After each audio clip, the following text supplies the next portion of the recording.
Hello and welcome to another episode of the Two Abdullahs show, where you can join us live and call in and discuss the most juiciest and interesting topics from Islamic theology and mythology.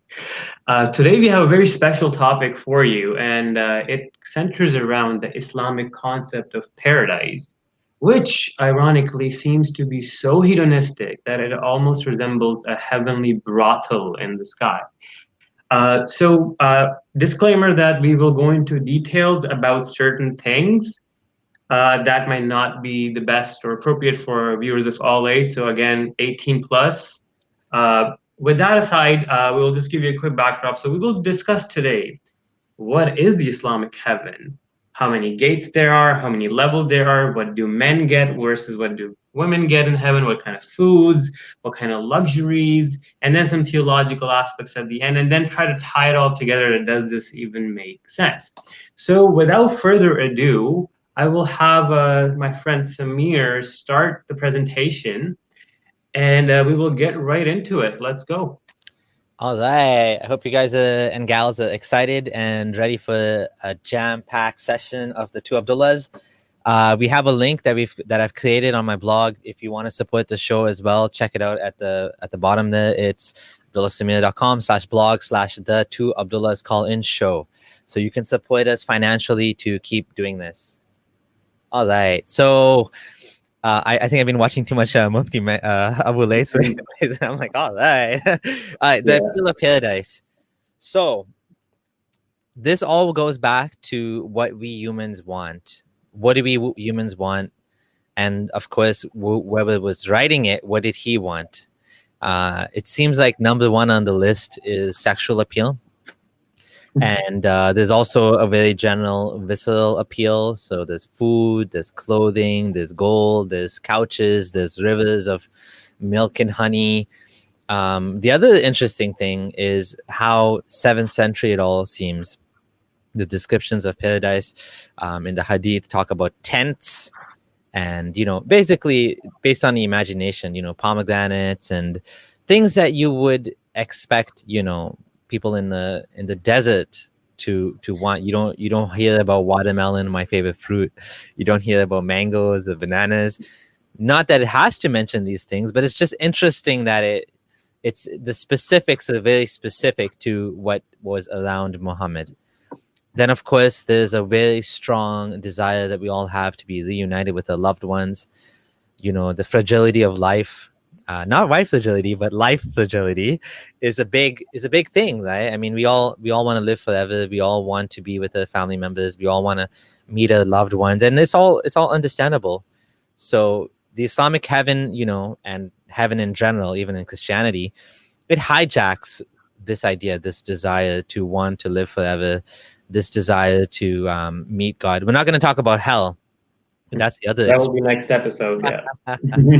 And of course, meeting God. That's sort of important. The ultimate goal. Do you want to add anything to that, or should I? One thing was that if you notice, all of these appeals and desires and incentives are very materialistic, hedonistic. But what one asks, well, are we going to be in a human material form in paradise, or are we going to be a soul or some immaterial different form that doesn't die? So you kind of ask, does it even make sense to offer these materialistic desires in heaven at all, right? So one could ask, like, do we exist in the same form? What form will be there? Will we be our 20-year-old self when I had all my body jacked up, or will we be the 50-year-old man? It varies. Like, you can ask. Again, like, people's taste in food changes, whatnot. Like I said, since 7th century themes, they're going to talk date palms, pomegranates, and all those kind of rewards, or the horse running under the shade of the tree, or you'll get 100 camels or something, right? Obviously, you can also see one thing is the projection that he gives you is very 7th century, where if you were to try to imagine heaven in the 21st century, you could make astronomically more meaningful things or desires for yourself. So this kind of shows that this was just made up from the mentality of 7th century Arabia, and that's what's projected as heaven. But like, one other thing, for example, with foods and clothing, like, do we even get hungry in heaven? What's the point? Like I said, with the khamar, right? The intoxicant that doesn't give you drunk. So what? Yeah. Wine doesn't really taste good. What do you want to drink it for? And then that's a good point, because even the whole sexual desire, it comes from, it's an evolved desire to reproduce. I mean, that's why it's such a powerful instinct, because it keeps us alive. Not because it keeps us alive, but because it kept us alive, it became more and more reinforced to the point of it's one of the most powerful desires that we have as human beings. Because if we didn't, we'd be dead. And the ones who didn't have that desire, well, their genes weren't passed on. The ones that their genes were passed on. So again, you're right. It's just very silly, right? Like all of this is silly. I mean, to put it frankly, I don't know who said it. I think it's Christopher Hitchens, that offering pussy in the afterlife is one of the lowest things you can do. Yeah. Right. And I just the other thing too that I don't know if we're gonna go into this or not, is just how the human being in heaven is not you. It's a different you. It's a totally different you that we'll give examples of how it's not even really gonna be you. It's gonna be a different person. But because what you are is you love your family, you have certain things. But in paradise, if your family is a disbeliever, suddenly now you're going to have no empathy for them. You'll be laughing at them. So we'll go into that, though. Yeah. So the question is it really going to be you, or is it going to be something else? Okay, I'm going to play this clip about the 8 gates of paradise. So what this clip is going to briefly show is a good animation. This is made by a Muslim, not a parody, although it might seem like a little bit, very well done. It's going to go different gates of paradise and how many people and which kind of people will enter through it. So you can play the clip now, meeting. I'd like to begin just with an introduction to the 8 doors of Jannah. There are, as the Prophet ﷺ explained to us, there are 8 doors to Jannah. And Allah describes in the Quran that there are also 8 doors to Jannah. We mentioned it in classes before. In Al-Bukhari, in the chapter of fasting, it names 4 particular doors. And these doors' names are Bab al-Salat, the door of prayer, Salat. Another door is called Bab al-Jihad, the door of striving and struggling with your might and blood and property in the cause of Allah subhanahu wa ta'ala. There is also a door called Bab al-Rayyan, the door of Rayyan. And this door is for the people who fast, the fasting people who fast Ramadan and voluntary fasting before and after. So Rayyan, many quenches for those who fast and keep themselves away from food and water during prescribed times. Number 4, Bab al-Sadaqah or Bab al-Sadaqat, the door of charity, those who give in charity voluntarily, other than the zakat. In other hadiths, different sources and versions, there are also Bab al-Iman, the door of Iman. It's called al-Iman. These are for the people who will enter it without any judgment or accountability on the Day of Judgment. Also Bab al-Kadhimin al-Ghayb wal-Afina an nas, the door of those who restrain their anger and pardon people, forgive people for their mistakes. There's also Bab al-Radiyin. These are the people who are satisfied with Allah had given them in this life, and they don't grovel over the world and its, and fight for it and get jealous over it and compete for it. And there's also Bab al-Tawbah, the door of repentance. This door of repentance is open all the time. Rasul told us that Allah's mercy and His door of repentance is open all the time. Rasul told us, وَرِضْوَانُ خَازِنُهَا. Ridwan is the gatekeeper of Jannah. So maybe there is a gate which everyone enters, and then you are entered through the doors that you are most deserving of. We spoke about Rasul saying that there will be people who will be called to enter from any door they wish. Okay. You want to comment on that? Ridwan, is that apostate prophet? Is he going to be the gatekeeper of Jannah? Ridwan? That's the only Ridwan I know. I think it's the angel Ridwan. But just in thinking about this, so from what it seems, heaven is this garden in heaven which has these gates surrounding it, and like every gate has like this different entry point for different people. So like, hey, if you're in the fasting club, here you go. If you're in the prayer club, here's your ticket to it. Yeah. But it just seems ridiculous. Like at this point, there's so many gates and there's so many unnecessary nitpicky details that just seem out of place. It's an appeal to make people do certain things, I guess, and all of it is to reinforce the values of Islam and the teaching. So I like that they had dedicated a whole gate to jihad, and I like the drawings the guy was making. Like I said, this video is almost seemed like a parody. Yeah, the jihad thing is definitely a big theme, and we talk about In that fact, later. a lot of the people some scholars have called jihad the sixth pillar of Islam in many Orthodox books. Yeah. Oh yeah. Thanks. Yeah. So there's also some good things in there, like obviously, forgiving people and mercy. Well, repentance. Repentance goes back to the whole thing about we're all sinful and the whole praying and fasting. A good Muslim is someone that is constantly praying and constantly fasting. It just keeps reinforcing, like that certain individual who said, I left Islam because I didn't want to pray and fast. It's almost like a religious concept to say that praying and fasting is supposed to keep you believing. But in a sense, I mean, that's what it does. It just keeps you doing the routine, right? You just keep doing it, and it stops you. I don't know. It's supposed to be something that makes you reflect, but apparently. Well, I think the verse in the Quran is something like "Inna salata tanha anil fahsha'i wal munkar." Something like keeps you away from evil. Yeah, something like that. So all right. We now move forward so for the people who don't know that there's verses in the Quran that says, like there are 7 heavens, there are 7 earths. So some people say that there are 7 layers of Jannah, and then Allah also gives names of these specific places in different verses throughout the Quran, not in a chronological order. But what we've done here is that we've given you just a kind of a framework to see that there's 7 different layers of Jannah. Jannah Firdaus, Al-Adn, Al-Na'im, Darul Khuld, Jannatul Ma'wa, Dar Salam, Illiyun. So it's kind of like business versus first class versus economy class.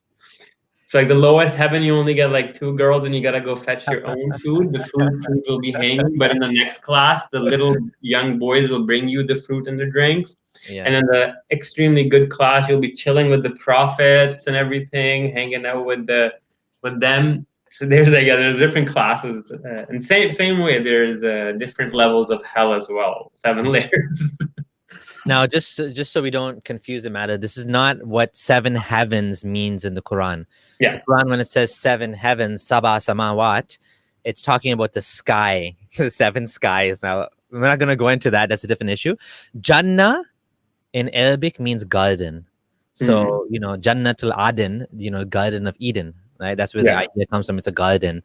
It's a strange concept that there's different levels. If you're gonna get, when we're gonna come across this question over and over again. What is it? What's in there for women? Why is everything for men? Why is this all of this emphasizing men?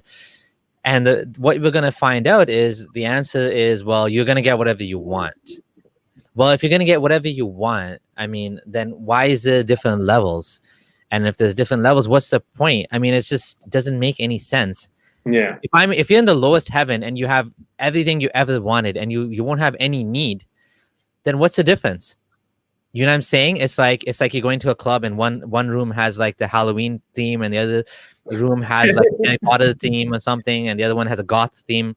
Is it just different? Is there any benefit to being in a higher paradise and a lower paradise? You get, like, if you get more, what does that even mean if you have unlimited everything? Right? Yeah. So it's not technically everybody that enters heaven gets exactly what they desire. Because if I'm in the lowest heaven and I want these special boys to serve me, or I want to chill out with the prophets, and I make a wish, hey Allah, I want to chill with Muhammad. He's like, no, you can't. You didn't do enough good deeds for you to be able to get there. Yeah, it's weird, right? It's just Jannah classism, bro. It's just it's really mythology at the end of the day when you look at it. Mm-hmm. What's the point? Like, what's the point of having different classes? Either you get in or you don't get in. What's the difference? Well, the problem is if you design it that way, that'd be more logical. But then, how do you get people to do more and more and more? Like, how do you get them to like go and fight and all of these extra things that you want them to do? Because they're like, well, I'm already Muslim, I'm already fasting and praying. Now you want me to do more than that? You want me to go and fight too? Yeah. You'll get more. You'll get more, right? Instead of 2 virgins, you'll get 70. 72, right? Like, come on. All right. So before we proceed, I just want to know that now we're going to get into the description of the big-eyed heavenly holy virgins. This is R-rated. Like I said, this is not me. You have to tell Allah to tone it down. and the Islamic scholars that we're going to show here, and Muhammad and his companions. But we will see some interesting clips from some great scholars. Let's go into it, and after that, we'll take our call. وصفها وصفا دقيقا حتى وصف أجزاءها فقال جل جلاله إن للمتقين مفازا حدائق وأعنابا وكواعب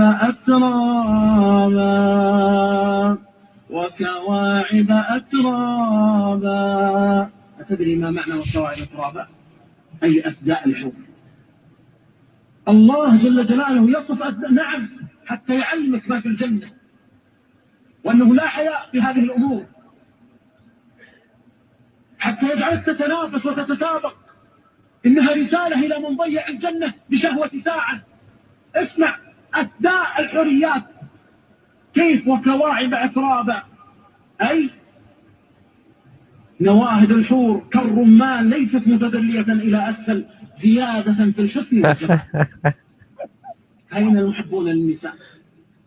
أين المشتاقون للحور؟ كم هم الذين باعوا الحوريات لأجل فتاة سافرة فاجرة؟ قال الله جل وعلا حتى الجماع والمعاشرة ذكره الله حتى يشوق، حتى يعلمك ما في الجنة، ليس فقط أكل وشرب ونعيم، بل هناك جماع ليس كجماع الدنيا، وهناك نساء ليسوا كنساء الدنيا. قال ربي جل جلاله إن أصحاب الجنة اليوم في شغل فاكهون هم وأزواجهم على الأرائك متكئون. قال أبو مسلم قلت لابن عباس ما شغلهم؟ الله يقول إن أصحاب الجنة في شغل، هل عندهم أشغال؟ عندهم ما انتهى النصب والتعب والعبادة؟ ما الذي شغلهم يا ابن عباس؟ قال شغلهم افتراض الأبكار، شغلهم افتراض الأبكار. هل في الجنة جماع ومعاشرة؟ نعم. عن ابن عباس قيل يا رسول الله أنفضي إلى نسائنا في الجنة كما نفضي إليهن في الدنيا؟ قال والذي نفس محمد بيده إن الرجل ليفضي في الغداة الواحدة إلى 100 عذراء. 100 عذراء. والأعجب والأغرب أنه كلما عاد إليها وجدها بكرا وزيادة، زيادة في اللذة والأنس. يجدها بكر كما قال، ليست كنساء الدنيا تفضل بكارة وتنتهي، بل كلما خرج وزار العزيز الحميد ثم عاد يجدها بكرا. أهل الجنة يعطون قوة في المأكل والمشرب والمطعم والجماع، حتى في الجماع، لأن هناك من أهل الجنة من قد يزوج ب100 وربما بأكثر، وهو يعطى قوة 100، يعني يستطيع في غداة واحدة يجامع 100 امرأة أو 100 حورية نساء الجنة. Do you want to just comment on that before we go to the next one? I mean, what the hell was that? I don't get it. Like, how is that kind feeling? of obvious nonsense. And this is basically 7th century Arabian word porn disguised as religious nonsense. It's weird. Like, why would you even want that? It's just strange. Just to recap, he's saying that, and what he does is وَكَوَائِبَ أَتْرَابًا, and he emphasizes that verse. He recites it with a lot of emphasis, saying what he's reciting is, and the women will have big or nice sized breasts. And then he's explicitly not hiding anything, saying, yes, Allah did this just to give you an incentive to make you lust for paradise. Which looks very bad that women are being used as objects to lure men to believe and do things for Allah's sake. So are they really doing it for Allah's sake, or are they doing it to attain the huris in heaven, right? There's one thing is that. Then he's saying like the objectification is insane, where women have boobs like pomegranates and that they don't sag, and that like you can have sex with 100 virgins and then you have the strength of 100 men, and then you'll have sex with 100 virgins in one morning and you break their hymen and then they'll restore itself. Like the obsession with the virgins, and it's disturbing. Like it's actually disturbing. It's really weird, and I don't know. Coming from the West, I don't really understand that. Like this question says, what if you prefer women with some experience? Like again, it's just Exactly. weird. It's just like The theology doesn't make sense, heads or tails. it's just weird. Yeah. Should I go What to if somebody likes saggy tits? next? Right? Like, what is he forced to be stuck with Kawaiba Atraba? And it's Right? like normally, you know, I mean, when you have sex, you're done and you move on with your life. You do other things. It's not like you just want to do it all day. It's just, why would you want to do it all day? I mean, Yeah, it's just weird. Like, well, one of the reasons why, like, we see is a lot of times the people who undergo, like, if we assert that Muhammad was an epileptic, they go with hypersexual episodes, right? And this can manifest in the religious text, which is you can see showing up here, where he got obsessed with sex, that lingered into the heavenly descriptions, his obsessiveness. And then after Khadija, he ended up marrying like what 13 women and then some sex slaves and whatnot. So it could be that, and this could be a possible explanation, but it's just disturbing. The fact that you're body shaming women too, and he's literally saying you went after a unveiled oh yeah, whore, yeah, which is just ridiculous. Like, yeah. And someone asked a good question. What about hold on. Oh yeah, so someone said this is what jihadis fight for. Yeah, this is what jihadis fight for because sexual frustration is an actual issue for yeah, people that join these things. You know, they don't let them date, they don't let them have girlfriends, boyfriends, or whatever. And then they tell them, well, this is one way you can get whatever you want, and then they take advantage of that sexual desire, right? Now, there was a good question here. I'm trying to find it. What about the women, the wives on earth? Oh, here I found it. Okay. How about the real life wife? So basically, do you want to talk about this? Answer this question? yeah. Basically, it said that the wives in heaven, their beauty will be magnified, and they'll be even more beautiful than these hur. So I don't know. I don't even want to listen to these guys describe the believing women in paradise as if they're describing hurs like this. Yeah, Like, it's just so weird. Like, yeah, women ask this question a lot. What about me?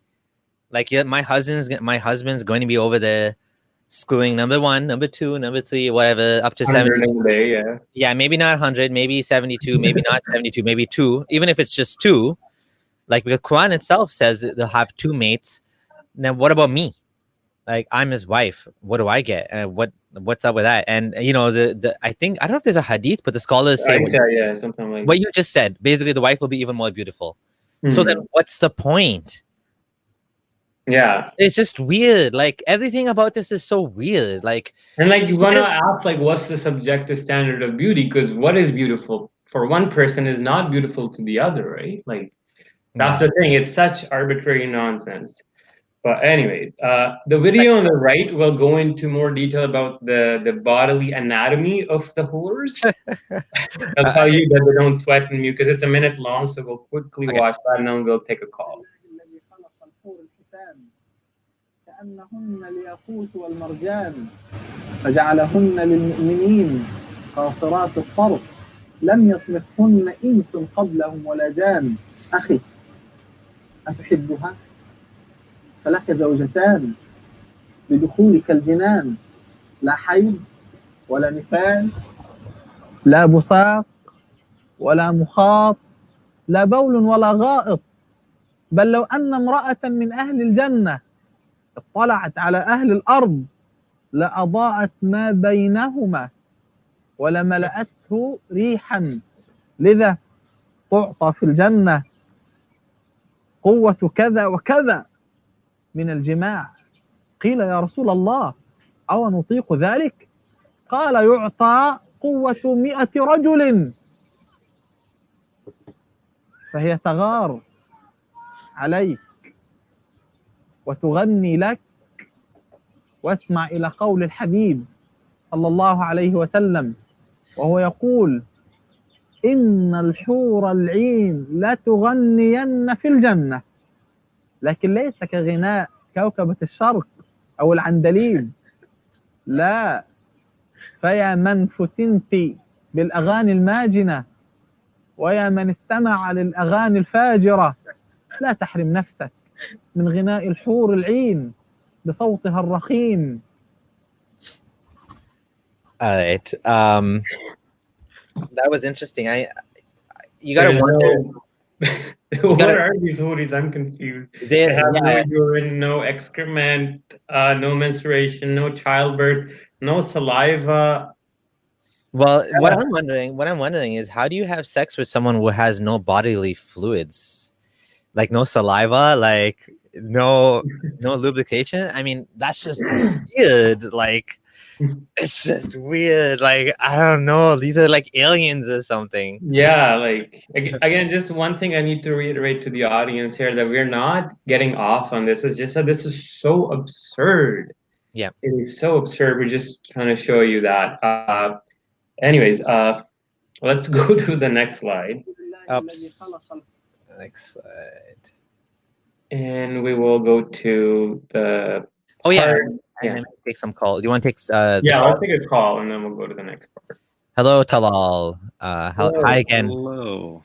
How are you guys? Good. How's it going, man? Good. So actually, you guys are showing already really funny stuff, and I wanted to go something a little bit philosophical. So now it feels weird, but I'll still go. Okay. So you both are aware of problem of evil, right? Yes. And how Christian or Islam try to answer that, and they sometimes use free will argument. And now when it comes to heaven, then free will just goes away.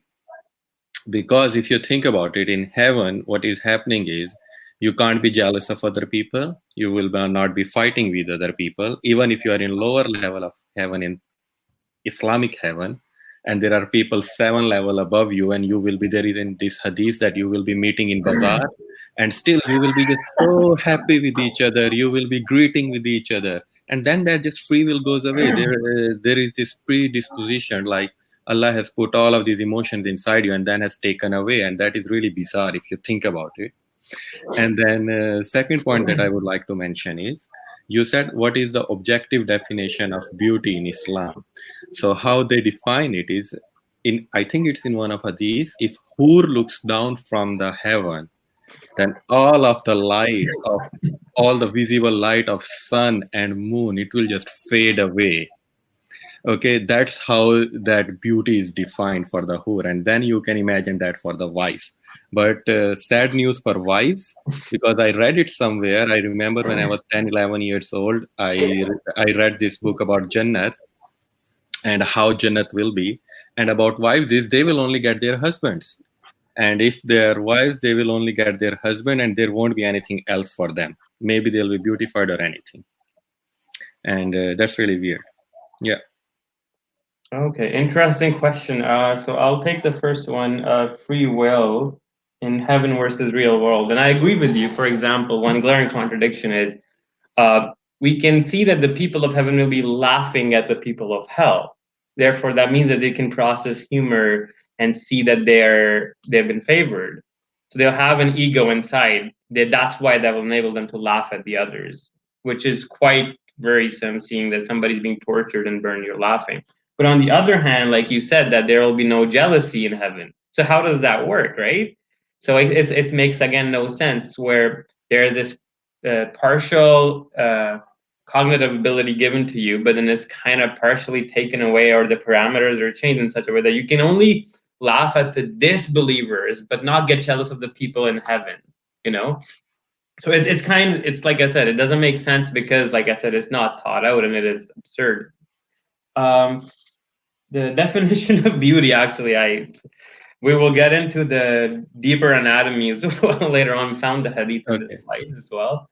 But yeah, like you said, yeah, the Huri will like show her beauty, and the whole heavens will be full of light, and the whole world will be full of perfume. It's like these Hurs are these sexual goddesses that Muslims almost, covertly worship. But yeah. And I would like to add on to that whole free will thing. I didn't read actually laughing part. What I read was they will ask people in hell, why are you in hell? And they would say, we don't pray. And that's all I have read about hell part. I didn't read like they would laugh on that.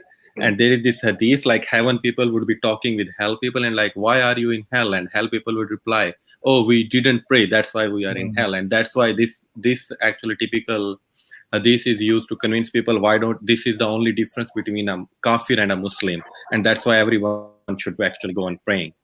We're going to talk about that in the hell episode. Okay, and one other thing about Muslim heaven is like one of the, you talked about all 8 doors, but you missed one thing, that is, I don't know how to say that in English, Pul Sirat.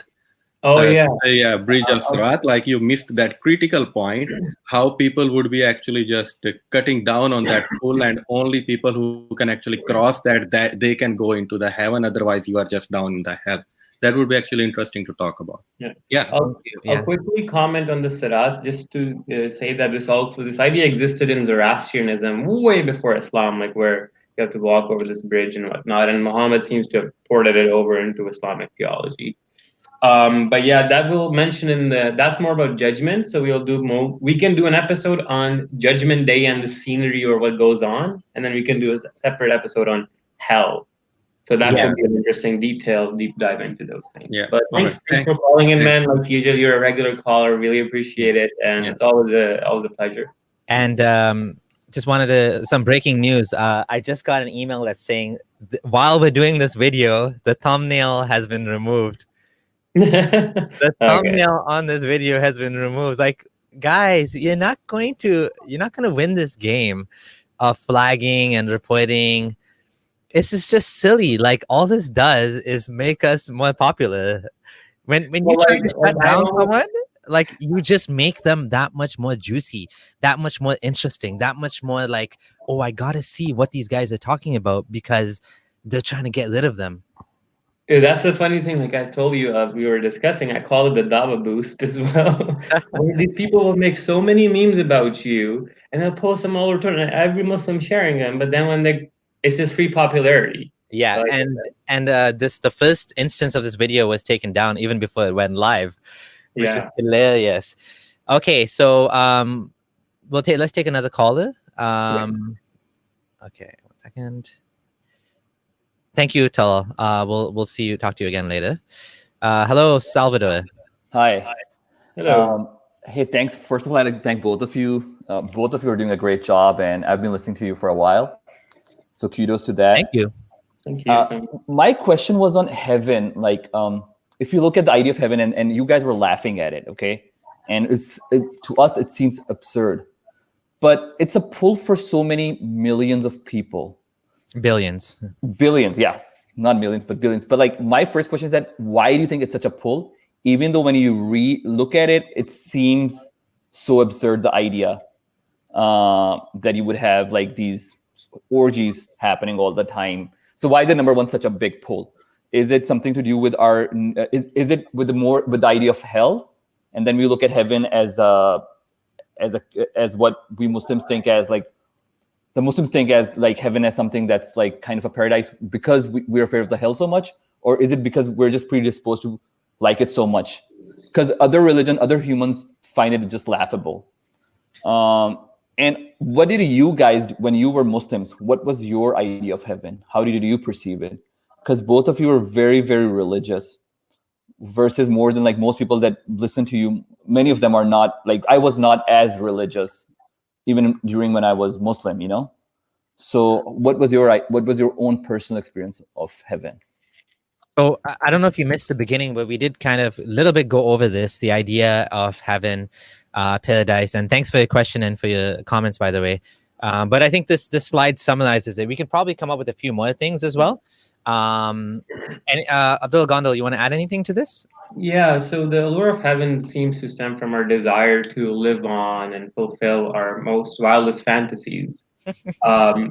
And people just want to do that, right? So there's the one very, very obvious idea that, yes, it's just the Peter Pan Neverland, right? Where you don't grow old, you can have whatever you want, you can fly around. It's out of a fairy tale. The second is emotional, right? Where people are obviously scared of death, so they don't want to die. And this idea of posthumous rewards. If one were to approach it rationally, you can see that you were dead for 13, 14 billion years and it didn't bother you. And where were you? You just didn't exist in the form you are right now, right? So in that same sense, there's no reason to assert that they'll be any different when you die. You'll just return to the same state before your birth. But to a lot of people, this is very, very, very uncomfortable, and that has a survival psychological aspect to it, right? This also ties back with the theory of Maya and the belief of God and how evolution pushed us in this direction, where just to summarize that as our language center evolved in our brain, that part of the brain is also tied with perception of the sense of self, or theory of mind, where you can project mental states or imagine other people having a mind of their own. When that came in and that skyrocketed our evolutionary trajectory, that also entailed that now we could project mental states to invisible beings. And from there on followed angels, gods, and whatnot. Now, what's the irony about this all is the theory of mind, the language center, if affected in certain cases like autism or Fragile X, you actually are much, significantly much less likely to believe in God. And this shows that this has a huge emotional part of it. The third problem is like the punishment and reward, where people want to see the justice being given out, like an eternal justice with the eternal day of judgment, that all the sinners go to hell and all the good people go to heaven. It's this also then comes back from human exceptionalism and egocentrism, where we expect the universe to give us justice, as if we feel it's obliged to owe us a justice and whatnot. So for now, coming to my perception of heaven, in my day, like I said, I was very orthodox Sunni, so I did take them very literally. And I mean, from where I come from in Pakistan, people like Maulana Tariq Jamil from the Tablighi Jamaat would very much focus on these very vivid and graphic descriptions of Houris. So the idea I had was a very literalistic place where you'll be like about prime age, like 30, with basically doing whatever you want, the path floating in heaven and whatnot. But that's what I will have to say for that.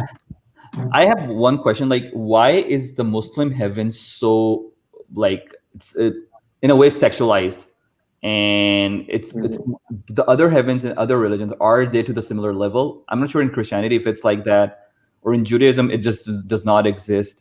Even in Hinduism, if we go towards it, it's, I don't know if their idea of heaven is similar to like ours. Ours like a lot more based on desires that we had. So why do you think, why is the Muslim one, and why it's been so successful versus like others heavenly ideas are not like ours?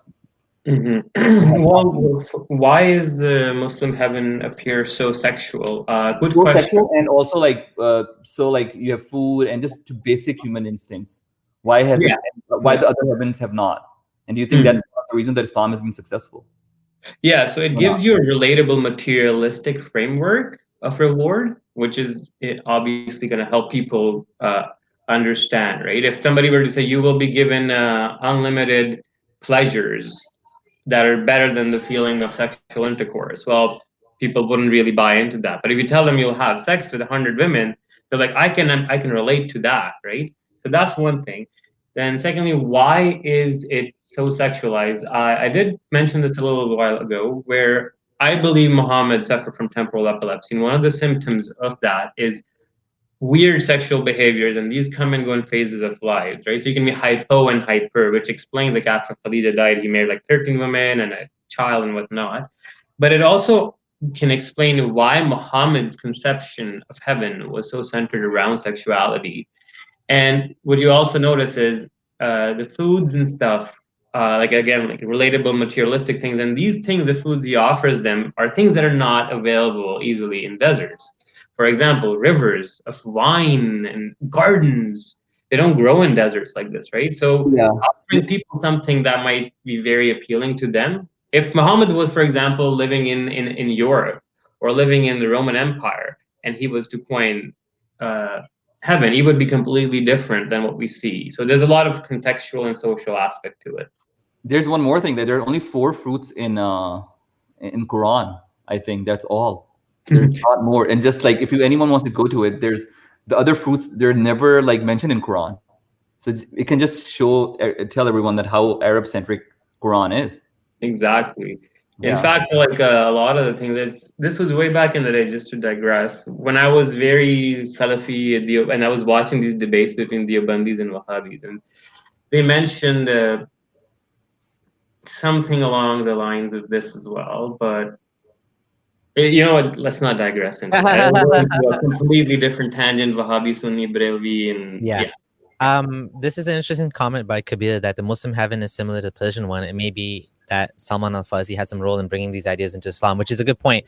These ideas, like the Sirat, like you mentioned, came from Zoroastrianism. And Muhammad was probably hearing a lot of these things and adding his own ideas to it as he went along. You made a very good point about how these are things not easily accessible in a desert, and would be like considered extremely luxurious for a person in a desert, which is, we're not saying that it has to contain bananas. Like, we're not saying that the Quran has to mention bananas, but we are saying that, I mean, it would have been interesting, because if this is a book for all times and all people, then why not just mention bananas? Even if Muhammad didn't know what a banana was, you could have just said it, ananas, right? Whatever. It's a word in Arabic. He doesn't have to know what it means. We would know what it means later when it became relevant. That would be the miracle. There you go. That's the miracle. Quran mentions bananas, but no, it doesn't. Oh no, that means that banana was pivotal to our evolutionary history. Perfect. Okay. Thanks for your questions. Thank you. I like your username, Salvador Dali. That's the guy who inspired my mustache. I can see that. You just grow it a little longer, man. Yeah, I kind of trim it, but I might let it grow really long this time. Yeah. Okay, all the best. Okay, bye. Thank you so much. Thank you so much. All right, should we do more slides, or should we? Yeah, let's take a few slides and then a few calls again after. Okay, all right. Some good conversations and questions today. It's very interesting. So this is an example of how this is like, I found this strange even as a Muslim, because I always had empathy for other people, and I felt like non-Muslims, we have to help non-Muslims. And it just seemed like, Muhammad, when he came up with this, was feeling angry or resentful or didn't like being laughed at. Mocking is haram in Islam. Oh yeah, and that reminds me, why are we laughing about these things? I just want to, before we get onto the slide, I just want to talk about this a bit. The reason we laugh at these things is it helps people to see just how absurd the ideas are. When you make fun of something that is supposed to be so serious, it gives you a different perspective. It allows you to get through to people that sometimes they have a barrier, and when something is considered holy and untouchable, and it's a sunnah, like Abraham did it. Ibrahim broke the idols, and then he put the big axe in the big statue's hands, right? And he said, "Oh, the big statue did it." Now that's mocking, that's being sarcastic, and it actually worked, right? It has an effect on people, makes them think. I mean, it got him thrown in the fire. But I mean, that's the thing. You can't say that those people, what they did wrong, because they were totally in line with the way of Allah. And what Allah says in the Quran, Allah does not change his ways. Okay. So going back to the slides, I just found this very disturbing that people would be laughed at, we're going to hell. It seems like such a petty thing to do. I think a lot of the times it happens is Muhammad, because we see about 36, 37 verses in the Quran that people, when he'd recite the Quran, they'd call him he's crazy and all sorts of names. And they would basically laugh at them and make fun of him, right? So this is his childish, retaliatory way of coming back at them. You're laughing at me now? Wait till you die. I'll laugh at you in heaven. I'm going to be having the last laugh while you burn. It's the same thing with Surah Lahab. Oh, you're bothering me and putting things in my path. You're the one who's gonna have palm fiber on your neck. Yeah. And there was another one. I forgot. One of the famous non-Muslims, Walid. Was it Walid ibn al-Marwan or something? I forget who it was. But he was writing poetry, and then the Quran says he's gonna go to hell, and the Quran says he's gonna be crushed in hell. Do you remember what I'm talking about? Abdullah ibn Abi Shar, the guy who was described that left. No, not him. This was one of the chiefs of Quraysh. Oh, Walid ibn Mughira? Yes. Yeah. Yes. The Quran actually attacks him as well, as kind of like a comeback. Oh, you're making poetry about me. I'm going to crush you in hell and this and that. And then there's another example. The non-Muslims used to say about Muhammad, you are cut off. So he said, no, you are cut off. I'm going to have... Yeah, we're going to use God to insult people for you. we're gonna talk about al-Kauta. So you guys are gonna be cut off. I'm gonna have al-Kauta. So we'll get to that. So yeah, I just want to show how petty this is. I mean, this is so unbelievably petty. Like, I'm not laughing at someone that's being punished.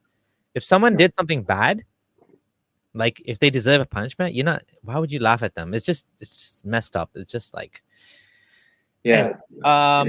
And the companions of the fire will call to the companions of paradise, pour upon us some water or from whatever Allah has provided for you. And give me one of those bananas that doesn't exist in Jannah. They will say Allah has forbidden them both to disbelievers. So again, it's like you're blocked from, like, you're told to feed poor people here, but in hell, you have the most evil monster that's torturing them, and you can't even help these people. It's so sad. Like, this is psychopathic at this point, where these people are seeing people in hell tortured in the most gruesome, unimaginable way. Just to, the least punishment would be you'd be put sandals of fire and your brain will boil. Yeah. The Quran goes into their chains thrown on them, 70 cubits long. They have iron rods. Their heads and their bellies are boiling from the hot oil being poured over their heads. Insanity, psychopathic insanity is described in the Quranic hell. And what we're told here, that these people in heaven will be just sitting, watching all of this, laughing and mocking.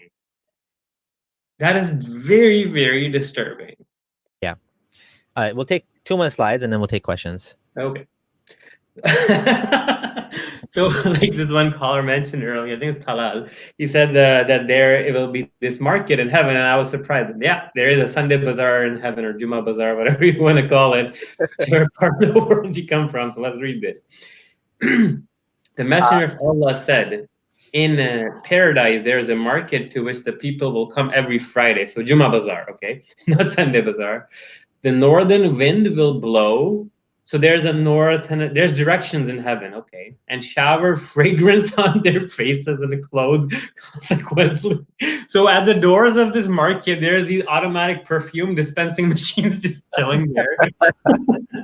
Kind of like, yeah, okay. See, miracle. Allah knew about the automatic perfume.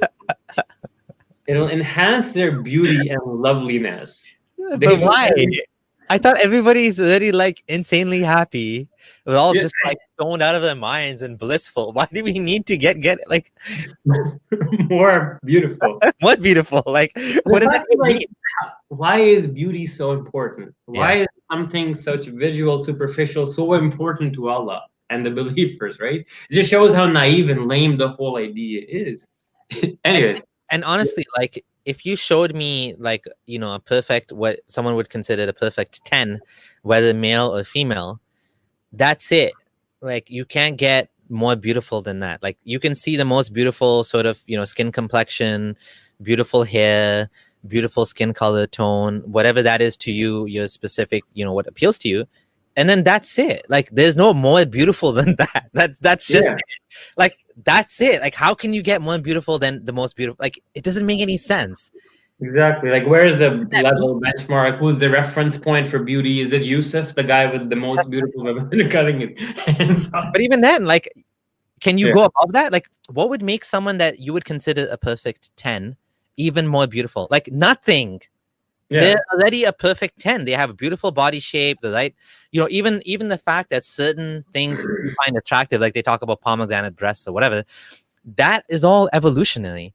That all comes from the fact that these are evolutionary markers that, for example, men find certain, things attractive that, even though we may not, be like overtly thinking, oh, this is a signal of good health. These are signals of good health. These are signals of reproductive ability. So, certain hip sizes or ratio, there's a certain ratio of hip to waist size that men, universally throughout all of the cultures and all over the world, they find attractive. Why is that? That's coming from millions of years of evolutionary, adjustments for us to try to detect. And women do the same thing. For women, they're looking for an hourglass. What do you call it? Like a broad chest, big shoulders. There's all to feel protected. Yes, and evolutionary trajectories. Yeah. Even to this day, even though it makes no sense, like from practical purposes, women tend to like taller men. Why? Why? It's There's an no- evolutionary thing, right? Yeah, Exactly. There's a history behind it that maybe doesn't make sense anymore, but it's still there in the back of the mind of our mind. Talking about tall guys. We'll be giants in paradise. You'll get to that hadith. So women, you will get giants. Yeah, and so I just think if people realize, in some ways, evolution doesn't just destroy Islam in the way you think it would, because of like Adam and Eve not making any sense. It destroys Islam every religion in so many other ways as well, because it shows you why we are the way we are, and the way we are is because of survival, anger, all of these emotions that we have. Mhm. Jealousy is a survival instinct. It's there so that your partner, let's say especially women to men, because men tended to be the providers through history, if the man runs off, and a man it's easier for a man to run off, and we see a lot more single moms and single dads, because the woman is stuck with the baby, because she physically has to deal with the baby being inside her womb for 9 months. So women have learned to test men to make sure that this man is loyal, he's reliable, and to withhold sex. And men, the ones that stay are the good ones, are the ones that you want to partner with, because they will take care of the family, they will bond, they will be there for your kids and all that.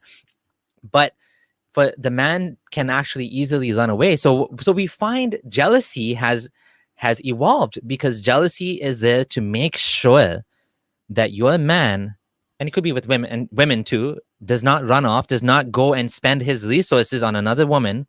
And for the man, that your wife, and for the man too, it's so that your wife doesn't go and get pregnant with someone else's man, and you are now raising someone else's offspring without even knowing it. So all of these things about jealousy, about our emotions, we can understand all of this from evolution.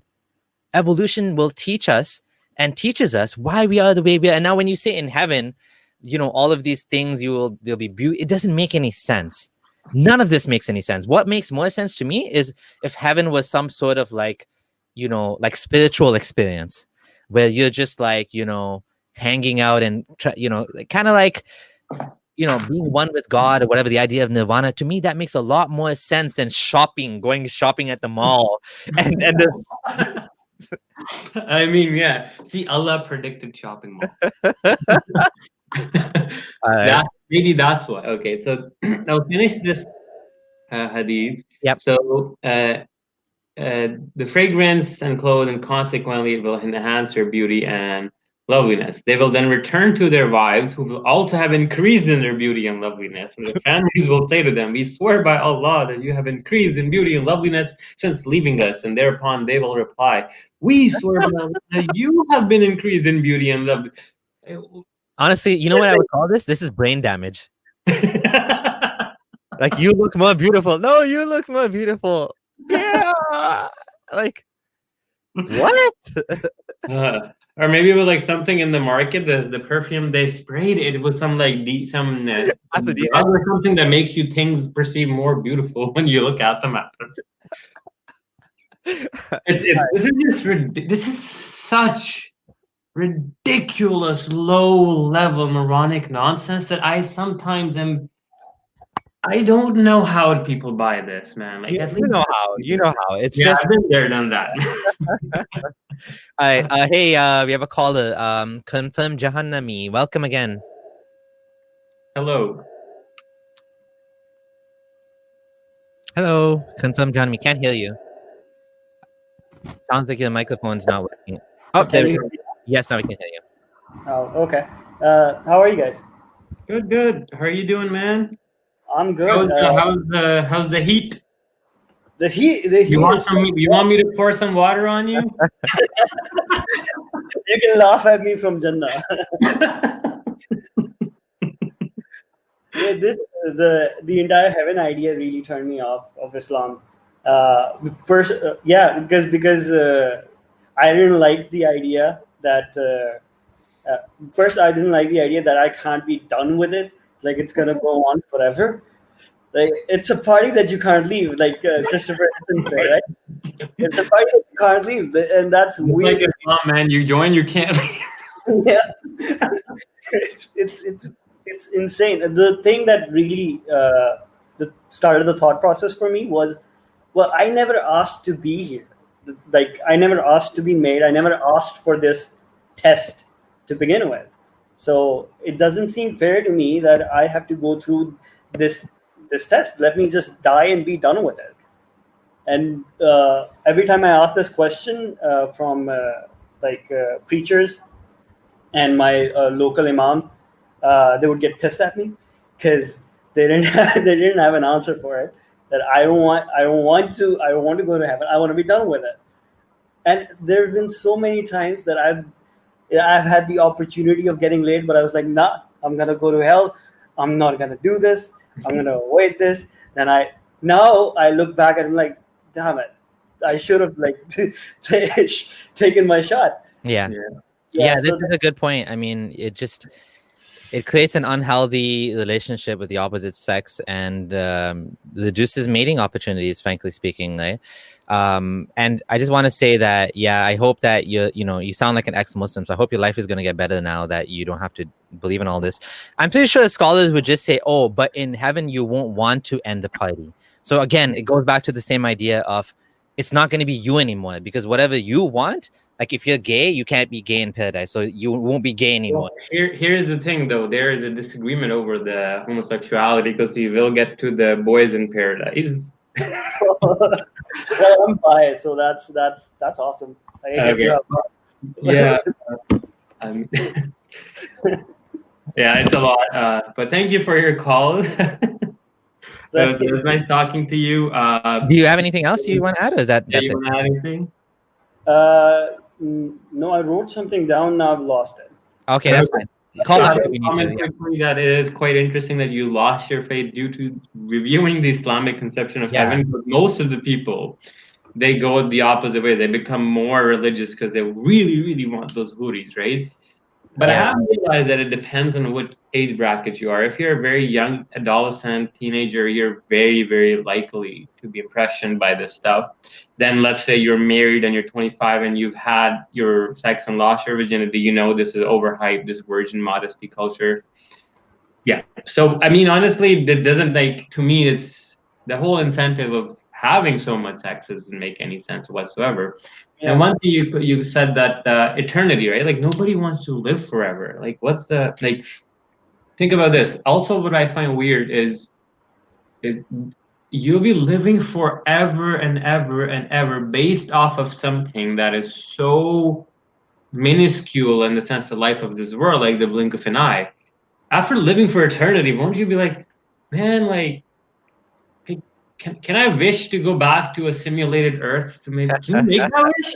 Right? Like a simulation. Maybe you make the wish in Jannah. Allah, I want a virtual photorealistic reality to relive my life for if you can you know what I mean, right? Right. Yeah, we have a lot of imaginations, and it seems like the idea of heaven definitely doesn't cover it all, but the catch-all, you'll get whatever you want, doesn't even make sense because some things are haram and you can't have that. So I don't know how that works, but can we have anal sex in Jannah? See, it's haram, so apparently you'll be purified of having any sort of desires like that, right? That's the claim. Right. I remember I found the question that I wanted to ask. In Pakistan, there's this imam. His name is Engineer Mirza. So yeah, you might have heard of him. I've heard of him, yeah. Yeah. So someone asked him that if the same thing that you guys were saying, that what would women get? So he's like, the answer is simple. If a woman desires more men, Allah will make her a man so she can have more women. Wait, what? Yeah, he said that if a woman desires more men, Allah will make her a man so she can have more women.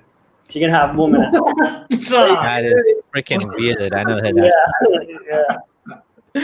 Man, that's some next level mental gymnastics. That's freaking weird. I don't even think that would appeal to anybody. That's like saying this is so patriarchal and so male centric that Allah says that if women want something similar, He's not just gonna give it to them. He's gonna flip their gender to the male gender, this implies that the male gender has so much privilege over the Yeah. female gender in Allah's eyes that the discrimination follows in not just in this world but into heaven.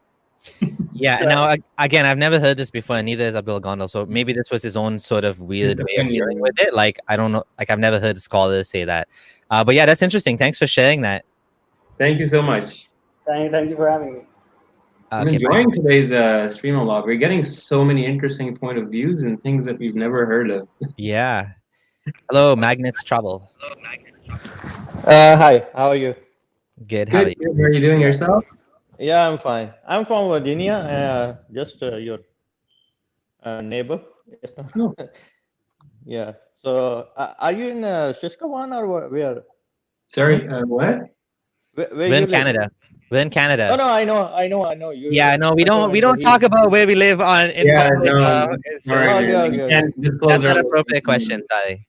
Okay. No. I was saying because I've been to many times to Canada, so. Yeah. Okay, but this is I was- personal stuff. We don't talk about personal stuff on our channel like that. Okay. Okay. What's your question? Yeah. No. No, I don't have a question, but it's I'm watching your channel from I think 2017 or something, Mm-hmm. and you were like one of the first I found like ex-Muslim or something. Because before that there was only Hijans and Dorkin and like these, so they are not more related to Islam, they are more to Christianity and like that. So you were the first one. Yeah, the first one would so probably I be can Hassan have more Radwan, information about Miriam Namazi. There's a bunch that did it before us. Imtiaz Shams. A lot of them but for me, you were the first one. Okay, wonderful. Thank you so much, man. Yeah. Thanks for your comment. I mean, it's a great honor and that we put our names side by side. I know, that's what I was Dawkins and all these people. You're nowhere near And, that. But thank you. I have a one thing, like I haven't seen that anybody talking about that, and because a lot of Muslims they talk about like, oh, science is changing all the time. How can we trust on it and this and that? So my thesis on this is like science is knowledge which is already present in the universe. Anything you talking about science is discovering that thing, and then engineers they take that knowledge and build the things like a plane, like a car or something. They take science is the knowledge of the nature. You discovering that, and then you use that. Engineers use that thing and they make engineers those things. I apologize, I'm gonna have to cut you off, but we have a lot of other callers and we don't want to talk about science today. Thank you for your call. Okay. Bye. Okay, last caller, I promise. And I'm having so much fun with the callers. Hey, Omar. How's it going? Hey, bro. Hello, can you hear me? Hey. Yes. Hey, how are you guys? Wonderful. Great. Thanks for calling in again, man. That give clip me you just did 5 was seconds to step outside because of no worries. Yeah, this is Omar bin Al-As of The Other, and I'm going to be on the show on Saturday to have a conversation. I'm not sure what the topic is yet, but yeah, I'll be there. And while we're just waiting, I'm just going to check what slide I'm on. Okay, next one is Giants in Paradise. Yeah, I just noticed that you guys did not talk about like what men would look like in heaven. We're about to talk about that. Yeah, because it's pretty weird. I mean, I'm not into that. Like, if that's what heaven is like, no, I'm not into that. Yeah, so the first group of people who will enter paradise will be glittering like the full moon, and those who will follow them will glitter like the most brilliant star. I guess we'll be like those that show Glow with the trans and they're all wearing the glitter. I don't know. I'm not sure what this means exactly. Yeah, but I mean, are you guys aware of the sexual side of it? Not the. Go ahead, share what you have if you can. Yeah, I just read a hadith that says that you'll have 70 penises. 70. What? 70. Yeah, that's a sahih one. It's not like a weak one or anything. Wow. I have not heard that before. And they don't bend. Okay, which book is that? I want to know this one. It's in Sahih al-Nisa'i. I'll send you the link on the chat. Oh, yeah, we can show it on screen. Damn. Now, I don't know if Mohammed knew that, but penises that never bend, that's like a medical condition. It's called preparism. That's not normal and it's painful. And I'm not sure, like, what kind of organism has 70? Where are they placed? Are they coming out of all over your body? Are they hidden inside and you take them out one by one? Why do you need more than one? Are you going to have 6 or 70 at the same time? How does this mean? Like, how is this logical? It's like those, like God of War video game character with just protrusions out of every limb in his body. Is that maybe a mistranslation or something? I've never heard this before. This is no, weird. I'll send it to you. It's okay. It's true. Okay. I'll once I log off the oh, that's fine. And I can be on your phone, right? Yeah. But the thing is, yeah, go ahead. The thing is that if you focus about the other stuff in paradise, it's pretty sad. It's not like they promise them clean water and comfortable couches and drinks that taste like zanjabil and like fancy clothes. It's pretty sad when you think that these were like luxuries, like clean water. It says, well, you'll have clean water. So it's pretty sad to think that they didn't have clean water, so he said, hey, if you follow me and come to heaven, I'll give you clean water, which is like now means nothing to us. So it tells you a lot about the conditions they lived in. Yeah, so, and it also shows like the social context and how they would the beliefs and the evolution of these ideas, right? You can easily trace them back. Yeah, and also you talked about how miraculous it is if you talked about stuff that they never heard of. Well, the comeback I heard with it would have made his followers confused. That doesn't work. You can't have it both ways. You have a lot of stuff in the Quran where it says Alif Lam Mim and KHLMNOPQRSTUV. No one knows what that means. No one had any problem with that. So why? Does it have problems, or is that a problem, or is it not a problem? You can't have it both ways. Yeah. Oh man, I don't know. It's just too much mental gymnastics. Like it's just the comment cracking in the. Okay, I don't want to take too much of your. Thank you time. so much. Thanks, man. Thank you. Have a good day, man, and send that the hadith over. Yeah, send the hadith. We'll show it after. Okay. Before we take the next call, before we get back to the slides, actually, I'm just gonna Gondal, there's questions for you. Gondal, you're studying neurology and personal stuff. What do you think medical doctors? Zakir Naik. Oh.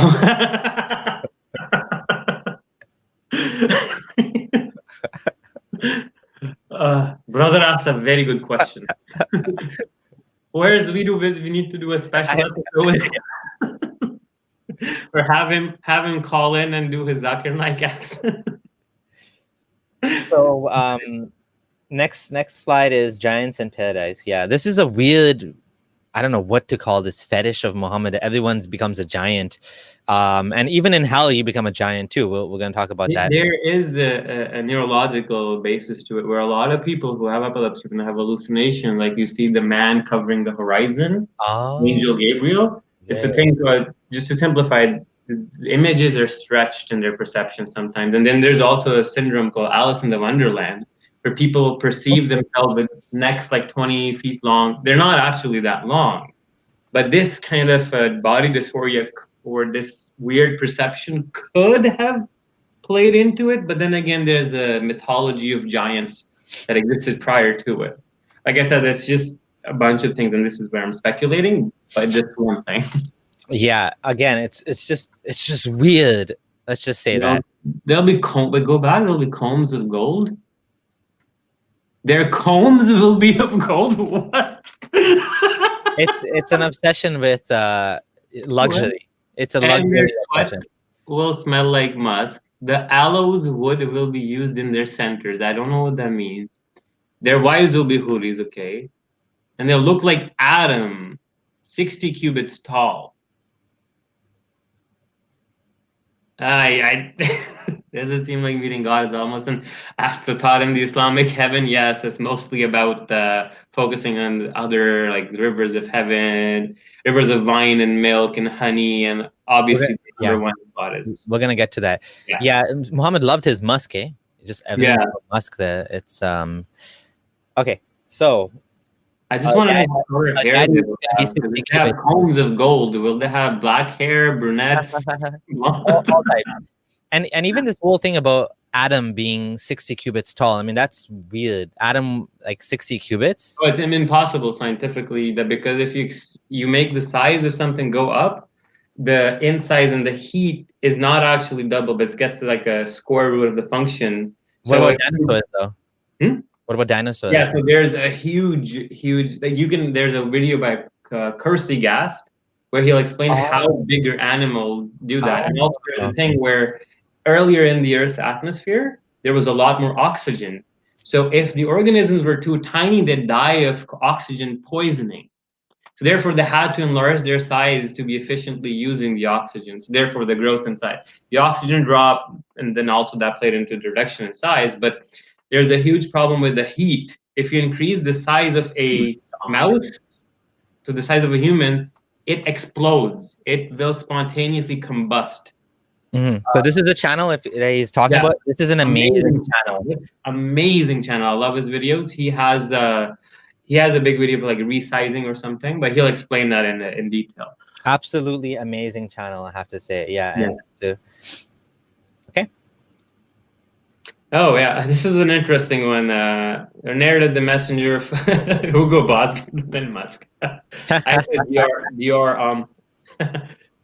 the messenger of Allah said, "I saw Jafar flying in paradise with the angels." Okay, so we can fly. That's dope. Again, it shows like people were fantasizing about humans not being able to fly back in the day. So obviously they should fly in heaven, but now it loses the lure because we can not only fly, we can go to fucking space. I think the connection too with Jafar was both his hands were cut off. Oh, okay. I did not know that, but that's interesting. So we have a super chat. Mo was able to predict Attack on Titan anime. So yeah, we'll go to the next slide. Do you want to? You can do this one.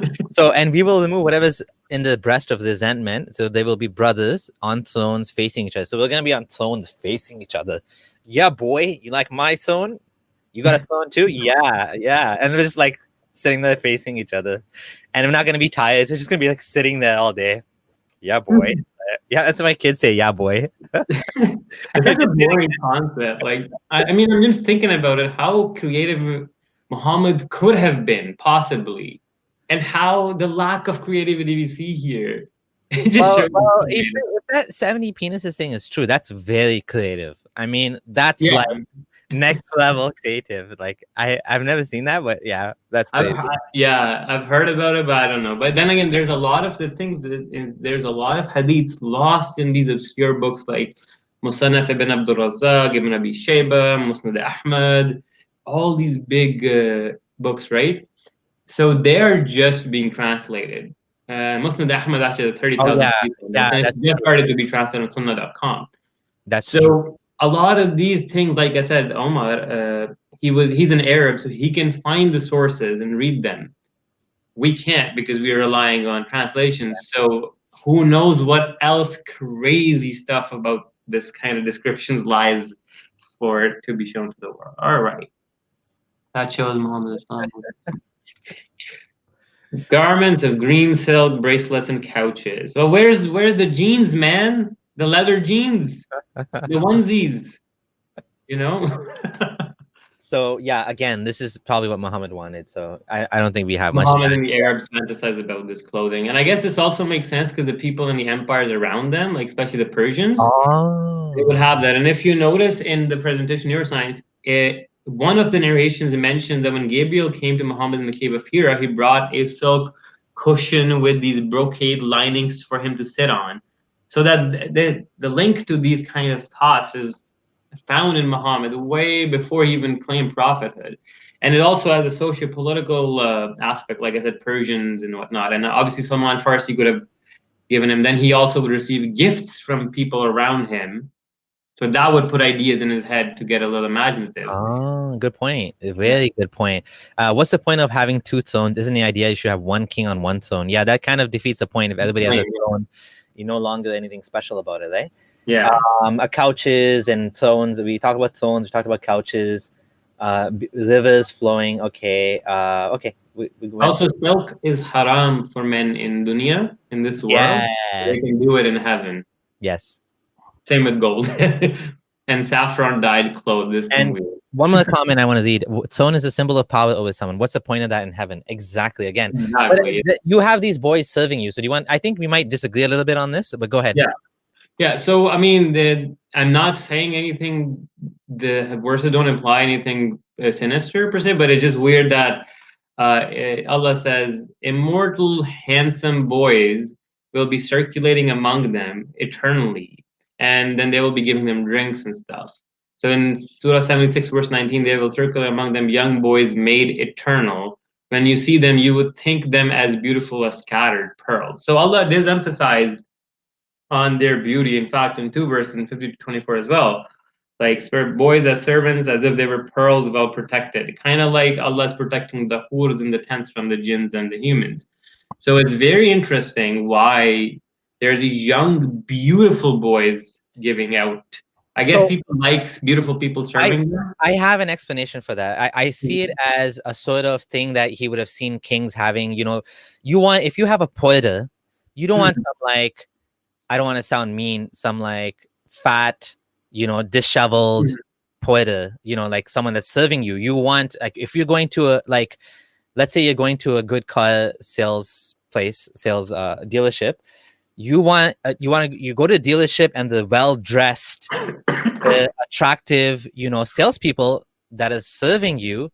This is how you would expect. Now, I do find that like opponents of Islam tend to use this and imply something sexual about this, but I have not seen any hadith or any sort of way of inferring that this is a sexual thing in paradise. I'm completely against the idea that this is a sexual thing, because I haven't seen any evidence for that. So if someone has evidence, I mean, you can be like, you can sort of imply that if you want. Yeah. There's no evidence for that in the actual scripture that this is a sexual thing.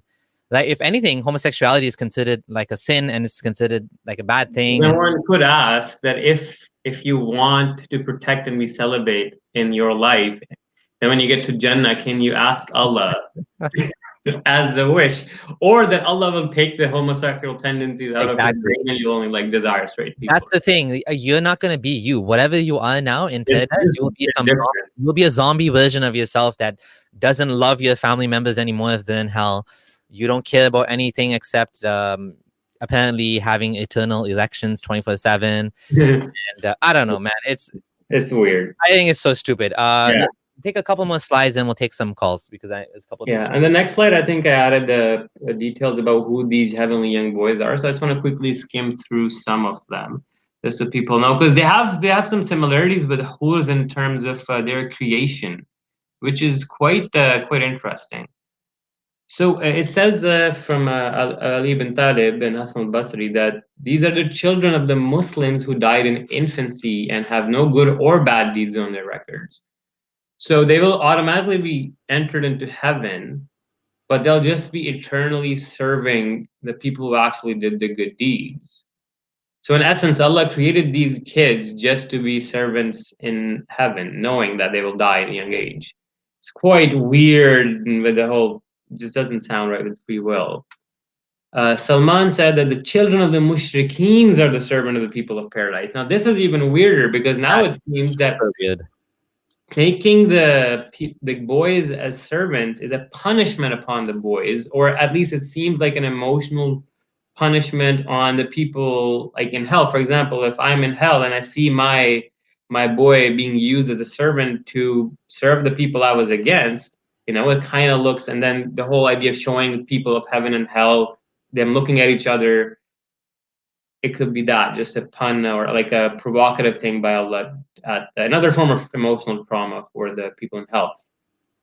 And then he says they have no good deeds, so that's why they're put in this situation. But then again, in other hadith, it says that Allah doesn't admit people to Jannah because of their deeds, but because of His mercy. So again, just to be clear, it like a lot of those scholars are saying there's no basis for this opinion. So this is one opinion, which is a weird opinion, but it's in the text. But it's just a lot of scholars disagree with this. So this is not the consensus. The main consensus is, the main idea is these are a special creation, kind of like huris. They're basically servant boys that are made to serve you. Yeah, it's interesting though.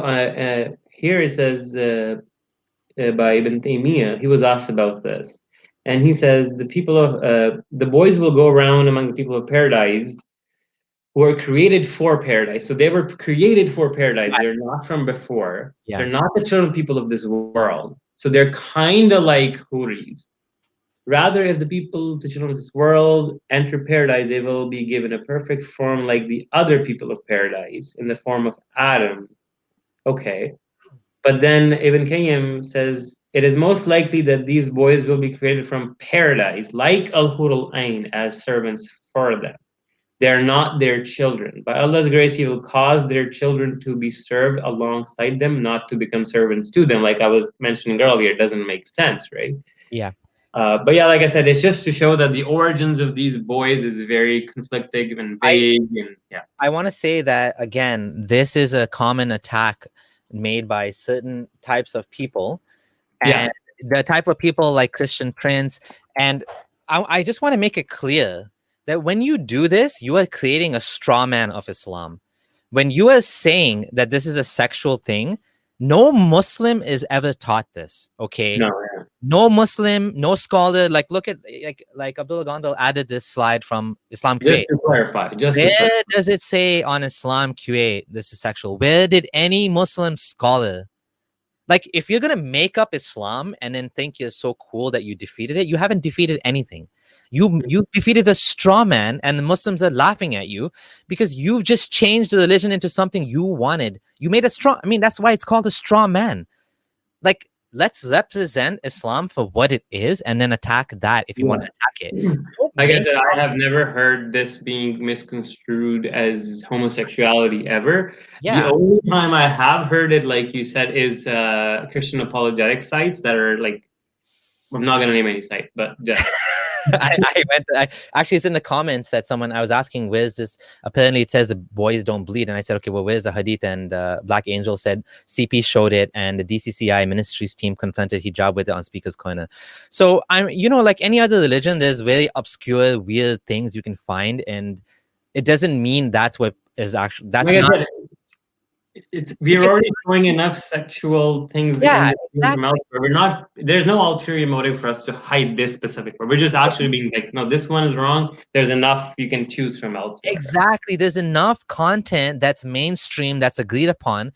You don't need to make up shit. You know what I mean? Like, you don't need to dig in, whatever, 1,000-year-old books to find some strange, weird opinions and then present that as if it's mainstream, right? And it's not. I mean, if you want to say this is a weird, obscure opinion, that's fine. But it's presented as if this is what Muslims believe. Like, you know what I mean? Okay, Wu goes to paradise. Rant over. All right, let's get into it. Let's take a couple calls before we. Let's take a few calls.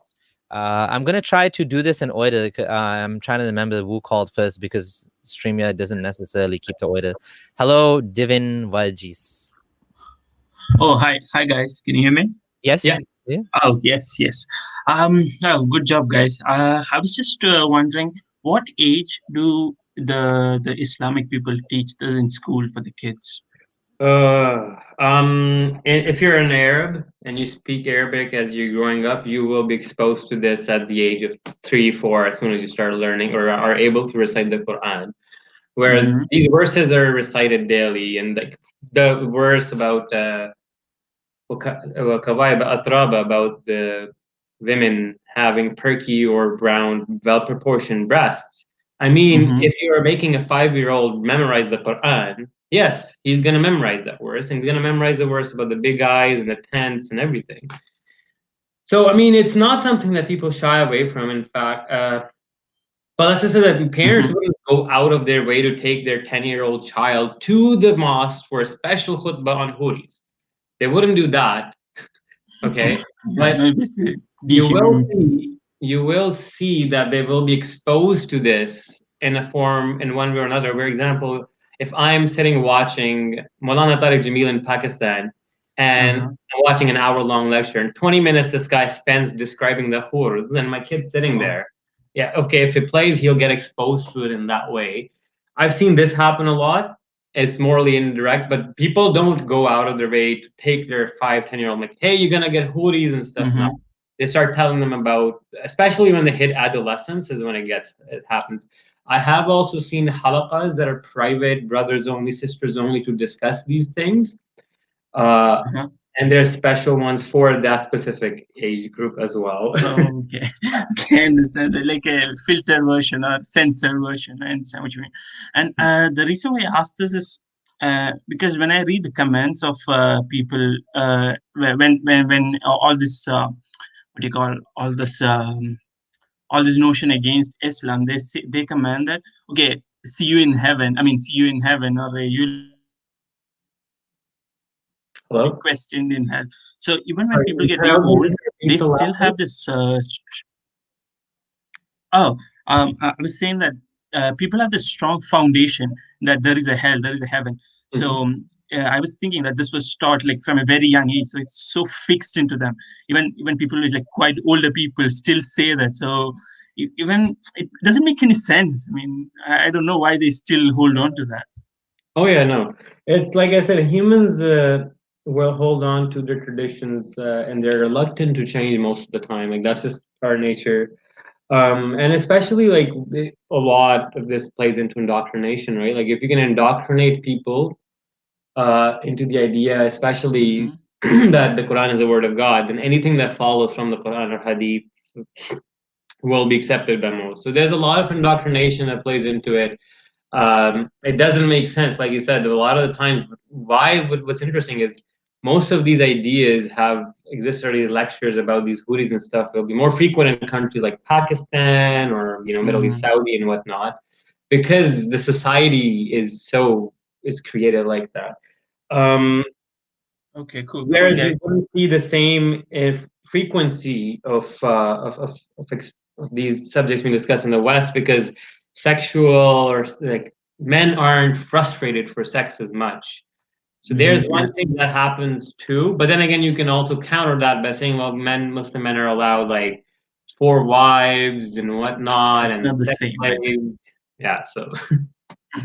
Okay, yeah, good job, guys. I mean, yeah, that was my question, and I believe that to fight an idea is to criticize it and ridicule it with stronger, what do you call it, rational against it. So good job, guys. Thank you so much for your kind comments. Have a good day. All right. I just want to say to those of you who are enjoying the stream, and for those of you who have subscribed to the channel, thank you so much. Please do consider supporting the show. We have a special PayPal link that's created just for this. And as well, you can also join the channel. You can also do super chats. All of that will be appreciated as well. And, to compensate us for some of the time, energy, and resources and services that we need to do to put this stuff together. So please do consider doing that. And if you can't afford it, we understand. That's okay. We're going to keep doing this anyways. But if you want to help out, if you want to give back in some way or show your gratitude, this is one way you can do so.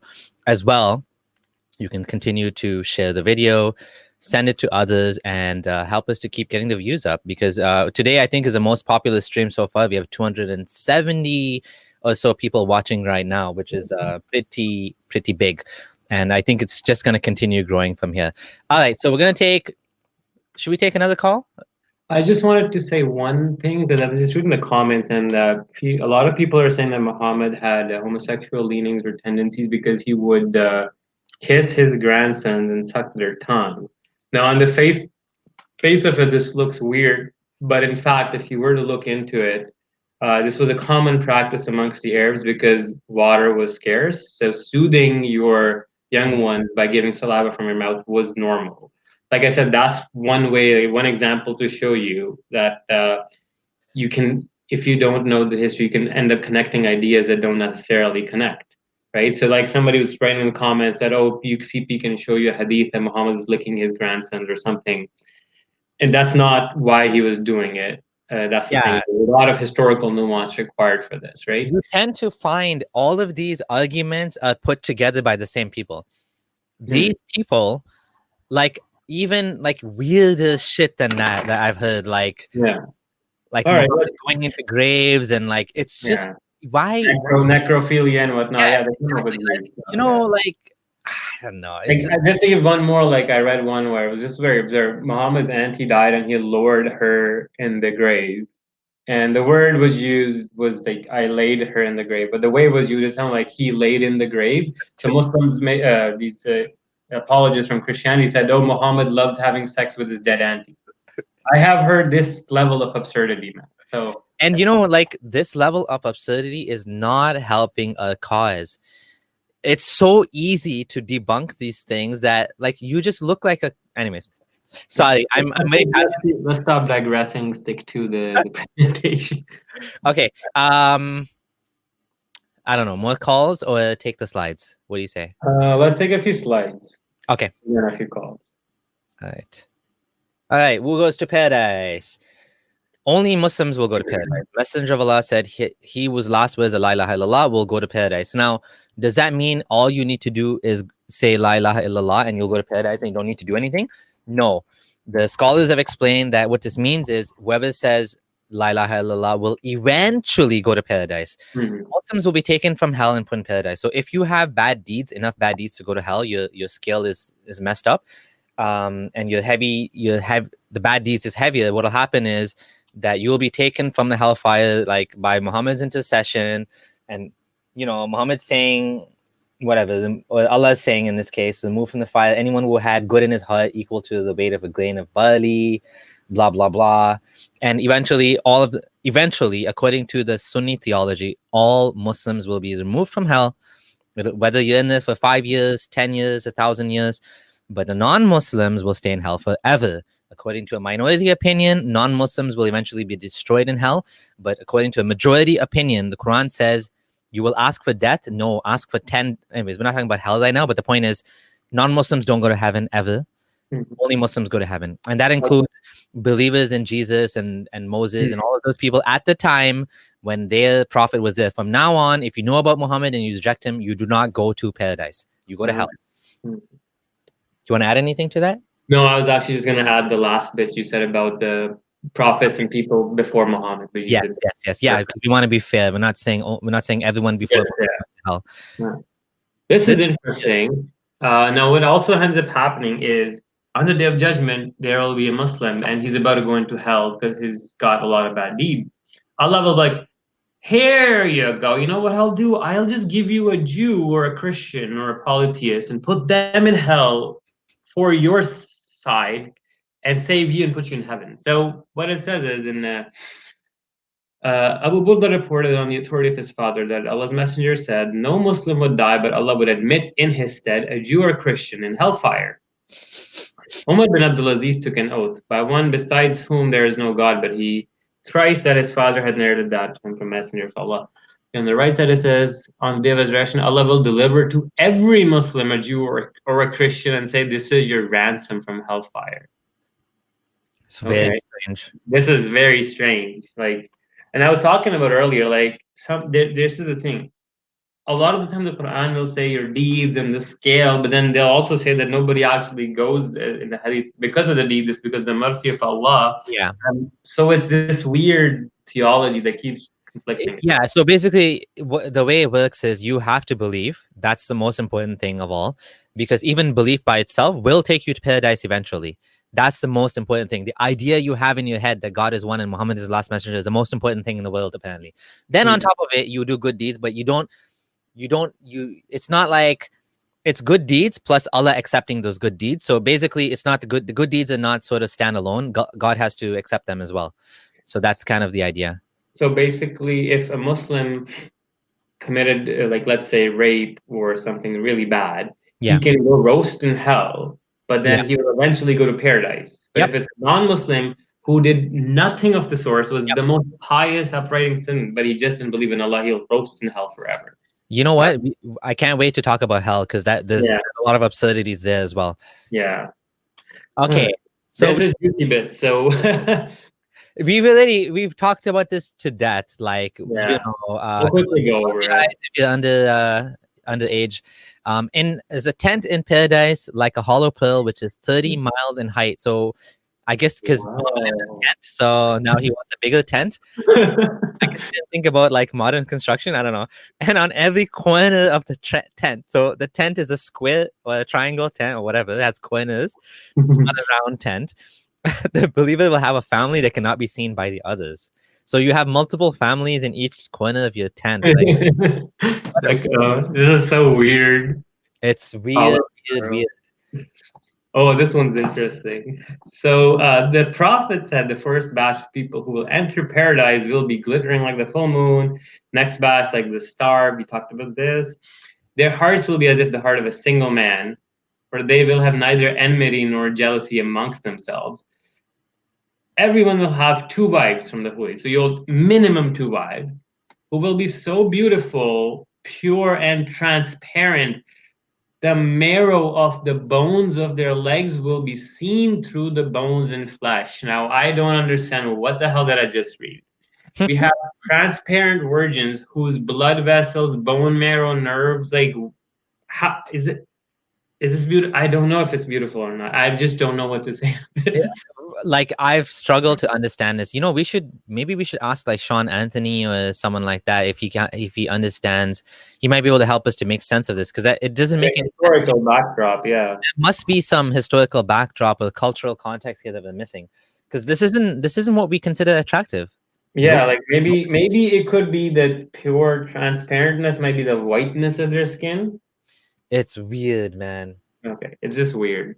Okay, I think we kind of talked about this, so it's just like they will open their veil, and then the whole world will be full of fragrance, and their nur will overpower all the light in the heavens and the earth, and basically, perfume virgins emitting heavenly light. So we've already talked about this. Yeah.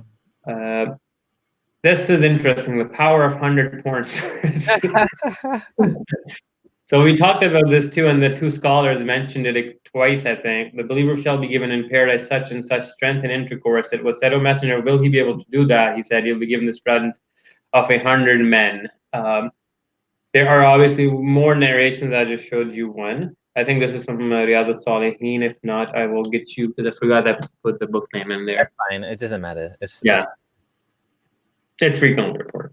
This is like common stuff. Yeah. Yeah, but this is just to show you that we're not making this up. That Tafsir al-Jalalain says about Surah 36, the specific verse, in ashab al-jannat al-yawma fi shughlin fakihun, that people in heaven will be just having fun or be enjoying themselves, right? So he goes on to say that in pleasure so indeed today the inhabitants of paradise are busy delighting in pleasures such as deflowering virgins, not busy with anything wearisome, as there is no toil in paradise. So when they're doing the deflowering, apparently it doesn't fatigue them, like you said.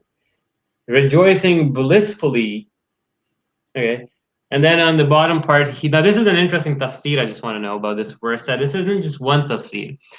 Ibn Mas'ud and Ibn Abbas said, and Sayyid ibn Musayyib, Ikram al-Hasan, Qatada al-Ma'amash, Sulaiman, al-Uza, al-Taymi. Yeah, they all said they will be busy deflowering virgins. Ibn Abbas said the correct word, and he goes out to the busy and joyful things. He says it does not mean listening to string instruments. And he's affirming that whoever says otherwise is wrong, and the only correct interpretation is deflowering virgins. Okay. That's so weird. So bizarre. This is so ridiculous. Okay, this is now we're gonna get to what do women get. You guys ready for this? What? There's nothing? No. Oh, okay. Okay, let's take some calls. We've shown what men get, and we'll get to what women get. And it's not.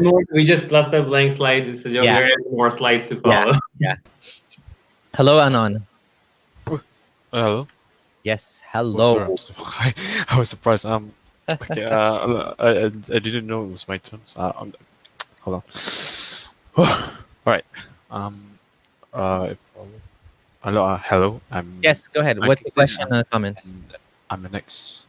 I guess I'm an ex-Muslim, and I just wanted to ask, when you guys were little, were you taught to perceive Muhammad as this the most how to say we thought to perceive Muhammad as this guy that is the most positive for human mankind? That's my first question. Yes, of course. Yeah, the best of mankind, the seal of the Yeah. prophets, the Okay. leader of the prophets, and the Sayyid, the most Yeah. perfect. Khuluqul Azim. Yes, all of that. Good stuff. Yeah. So, and then next one. I think I can see this pattern where these guys will always try to argue that the scriptures, the hadith that you guys are using is not authentic, I guess. But okay, I how to say okay, how are you guys sure that those hadiths are authentic? Okay, I'll take because I'm question. Sorry. For the authenticity, firstly, like I said, I myself do not see the Islamic hadith sciences as on its own adequate to decipher what was real and what wasn't in those narrations. Academics know this. They have actually devised better methodologies of verifying the text with the chain and whatnot. And also, academia does not take oral transmission with the same authority that it's perceived in Sunni Islam. So one thing that. Secondly, to authenticity of our content. Normally, what we like to do, we like to show the screenshots or leave the link with the opinion on the hadith. Like if this hadith is sahih, if this is weak, if this is not, we point that out. Also to note that da'if hadith can't be used generally for making legal things, but they can be used to show benefits or fadail amal kind of thing. What is also interesting is da'if hadith can be used to supplement other sahih hadith as well. When we do that, we let them know. So the thing is, the content is mostly designed for Sunni Orthodox Muslim, keeping in mind their belief and their dogmatic ideas about the hadith or Bukhari Muslim are authentic, 100%. Imam Malik's Muwatta is considered authentic, so is some people consider Muslim Abu Bakr. Bunch of books. So we're just working on that framework. Do we necessarily agree with that framework? No. Are we bound to just cherry pick the hadith that agree with the Muslim framework? No, academics don't do that either. Yeah. That's my answer to this question. Yeah, all of the hadith we found in this can be found on sunnah.com, which is a Sunni website. We didn't, and the Islam QA links is a Salafi website as well. So you're most welcome to confirm those links. We're going to share the slides at the end. Once the show is done, I'll post it on Facebook and Twitter after the show is done. I don't want people in the while we're presenting. So, but once we're done, you can download the slides. You can search all those hadiths for yourself. Yeah. So it's up to the observer, right? Sorry. Well, we put the references, right? Like, the references are there. Like if you look. I'm sorry for. Right here, for example, Hassan, Volume 4, Book 12, Sahih Bukhari 6567, Grade Sahih Jamia Tirmidhi 1651, Sahih Bukhari. Like every single one of these has a reference. Yeah. Okay. I'm just trying to understand how you guys get this kind of reference, because usually all Islamic children won't have this kind of. How do we unearth this weird information? Yeah. So I mean, there's a lot of resources. If you can go and search apologetic websites, and you'll find both sides of the coin. There could be Wiki Islam, to Answering Islam, to Answering Christianity, to Yaqeen Institute. So go check all sides. You can find a lot of resources just from viewing what kind of apologetics have already taken place. Then you can always obviously just go to the search bar on sunnah.com and write something, and the hadith will. Yeah. Well, the way we find it is we know these from like living as Muslims. Like I didn't have to like the reason me and Gondal are able to find so many relevant things. It's not, we don't search sex in Islam or something like religion or something, and we go through like pages. It would take forever. The reason we know these things because we've heard them as Muslims. Like all of these things we've heard about them, and we talk about this stuff a lot, so we have familiarity with the content. Of course, the difference between us and someone who's just looking and doesn't know Islam and maybe is like, let's say, a Christian, is they'll be looking. Now again, not all Christians are the same, Christian apologists. For example, David Wood, I think he knows Islam better than most Muslims, right? I do think for the most part, he does a pretty good job in representing Islam according to the actual texts, right? And so that's the difference. Not everybody's like him. Some people are really twisting and kind of, not really presenting Islam the way that Muslims believe in it, which I think is very important to do. But we've lived it. We know that we're trying to use content that actual Islamic scholars would, like, a Muslim can watch this and say, you said nothing wrong. That's what we want. At the end of the day, we want a Muslim to watch this and say, yeah, I agree with every single thing you said. I don't agree like that you guys are laughing at it or whatever, but every single thing you said is proper Islam. You're not making up stuff. You're actually representing Islam for what it is. Also, just another nuanced thing, and just to add a tidbit there, that there are differences of opinion amongst Muslim schools of thought as well. And we also acknowledge that when we do put it out, like sometimes if we're discussing apostasy, for example, I will let you know that the Hanafis view it certain differently in certain matters, or the Shafis have certain differences. For example, one school of thought will say the blasphemer's repentance is just not acceptable. You have to kill him.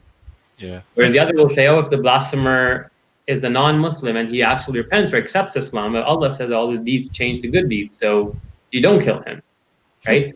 There's a lot of these weird trickeries in the fiqh and all sorts of that. Thousands of books are written about. That's I think that's how I kind of realized there's maybe different variations, or Islam is not a complete as you it's they not say, a monolith. For example, I'll be very, very honest with you. The problem occurs is how people perceive religion. Is religion defined as how it was found and practiced by its originating source? Or scholars will define religion, because the people that practice religion are dead. It doesn't affect them anymore. The functionality and functional progression of religion, because religion on its essence is a tool for people who are alive and how it directs their lives. Then you can define their religion as how the believers follow it, right? So there's the academic idea of that. So the idea that Muslims can create their own version of Islam and keep interpreting it is quite valid outside of the Sunni framework, where you don't have to hold on to the Quran and Sunnah only, right? So, like, there's a lot more to it, but I think that was a good question. That sounds. But can I ask a little question? Okay. Okay. So, right now, this moment, I'm kind of a fear even trying to ask these kind of questions. Right? How do you guys get to overcome those kind of fears when you try to question your belief? It takes a while. I mean, honestly, being indoctrinated for 19, 20 years, 22 years of my life for myself, it was hard. It's not easy. I mean, when you come realize that your whole worldview and you've been lied to your whole life and that it makes no sense, and it's so absurd that you're kind of also mad at yourself. How did you end up believing such nonsense? Eventually, it's a long struggle. There's a lot of emotional undoing. In fact, a lot of people go through a lot of trauma because they leave religion. There's actually a post-traumatic religious syndrome as well, studied in psychology. A lot of cult survivors go through that. So it's a deep topic, but yeah, we have to keep our chin up. And like, I don't want to go into details of my personal ways I keep the stress away, but I just positive thoughts, positive thinking, being optimistic and less pessimistic. I think just to add to that, as time goes by, you will feel more comfortable with it. You don't have to leave Islam in a day. Okay, you don't have to. I had a very close friend he's become a close friend of mine who's Muslim, and Abdul Gondal, that's the guy I wanted to talk to you. And basically, he's been having a struggle with leaving Islam. He knows a lot of things don't make sense in Islam, and he's kind of in the middle. He's been in the middle for a long time now. And I told him, like, he's like, I don't even know how to live my life. He's Somali, he's deep in the community, and everybody in his life is Muslim, and everything in it, all of the cultural markers, cultural references, everything is Islam. And he's like, I don't even know how to raise my kids. I don't know how to do anything without Islam. And I'm like, that's okay. You can keep doing those things that And, just as things come up, as you learn, you can change them. You don't have to stick to Islam anymore. So, for example, if the Quran says, breastfeed your child for 2 years and your wife is breastfeeding, there's nothing wrong with that. You can keep doing that. And then when you get to the point where, let's say you get some new information, you say, well, I don't need to do this anymore, then you can change it. You don't have to leave Islam in a day. Just take the time. I have another friend who is a photographer, and he left Islam, and he had a lot of trauma as well. And it took him 1 to 2 years, or maybe 3 years, to get over the trauma and to accept there's no God, there's no hereafter, that this is all there is. And there are organizations like Recovering from Religion. I've invited 2 people from them, both Gail and Eric Wells were both members of, both staff at Recovering from Religion. They do this for free. They have calls. You can call in, you can talk to them. Of course, it's more Christian sort of focus, but like they get ex-Muslims call them too. They get people that are from all over the world call and talk to them, and get support and help you through the struggle. So I think that's what I would suggest, is just take it easy. You don't have to rush or leave Islam or anything. Yeah. I hope that answers the question. Yeah, thanks a lot, guys. You guys are doing an amazing job, to be honest. Thank you so much. Thanks. Have a good day. Stay safe. Have a good day. Bye. Okay. I kind of want to get through the slides, but we have a couple more callers. What should we do? Okay, we can get the calls, and then we can stream for the slides later. Yeah. Hello, Kaldara Ranjit Singh.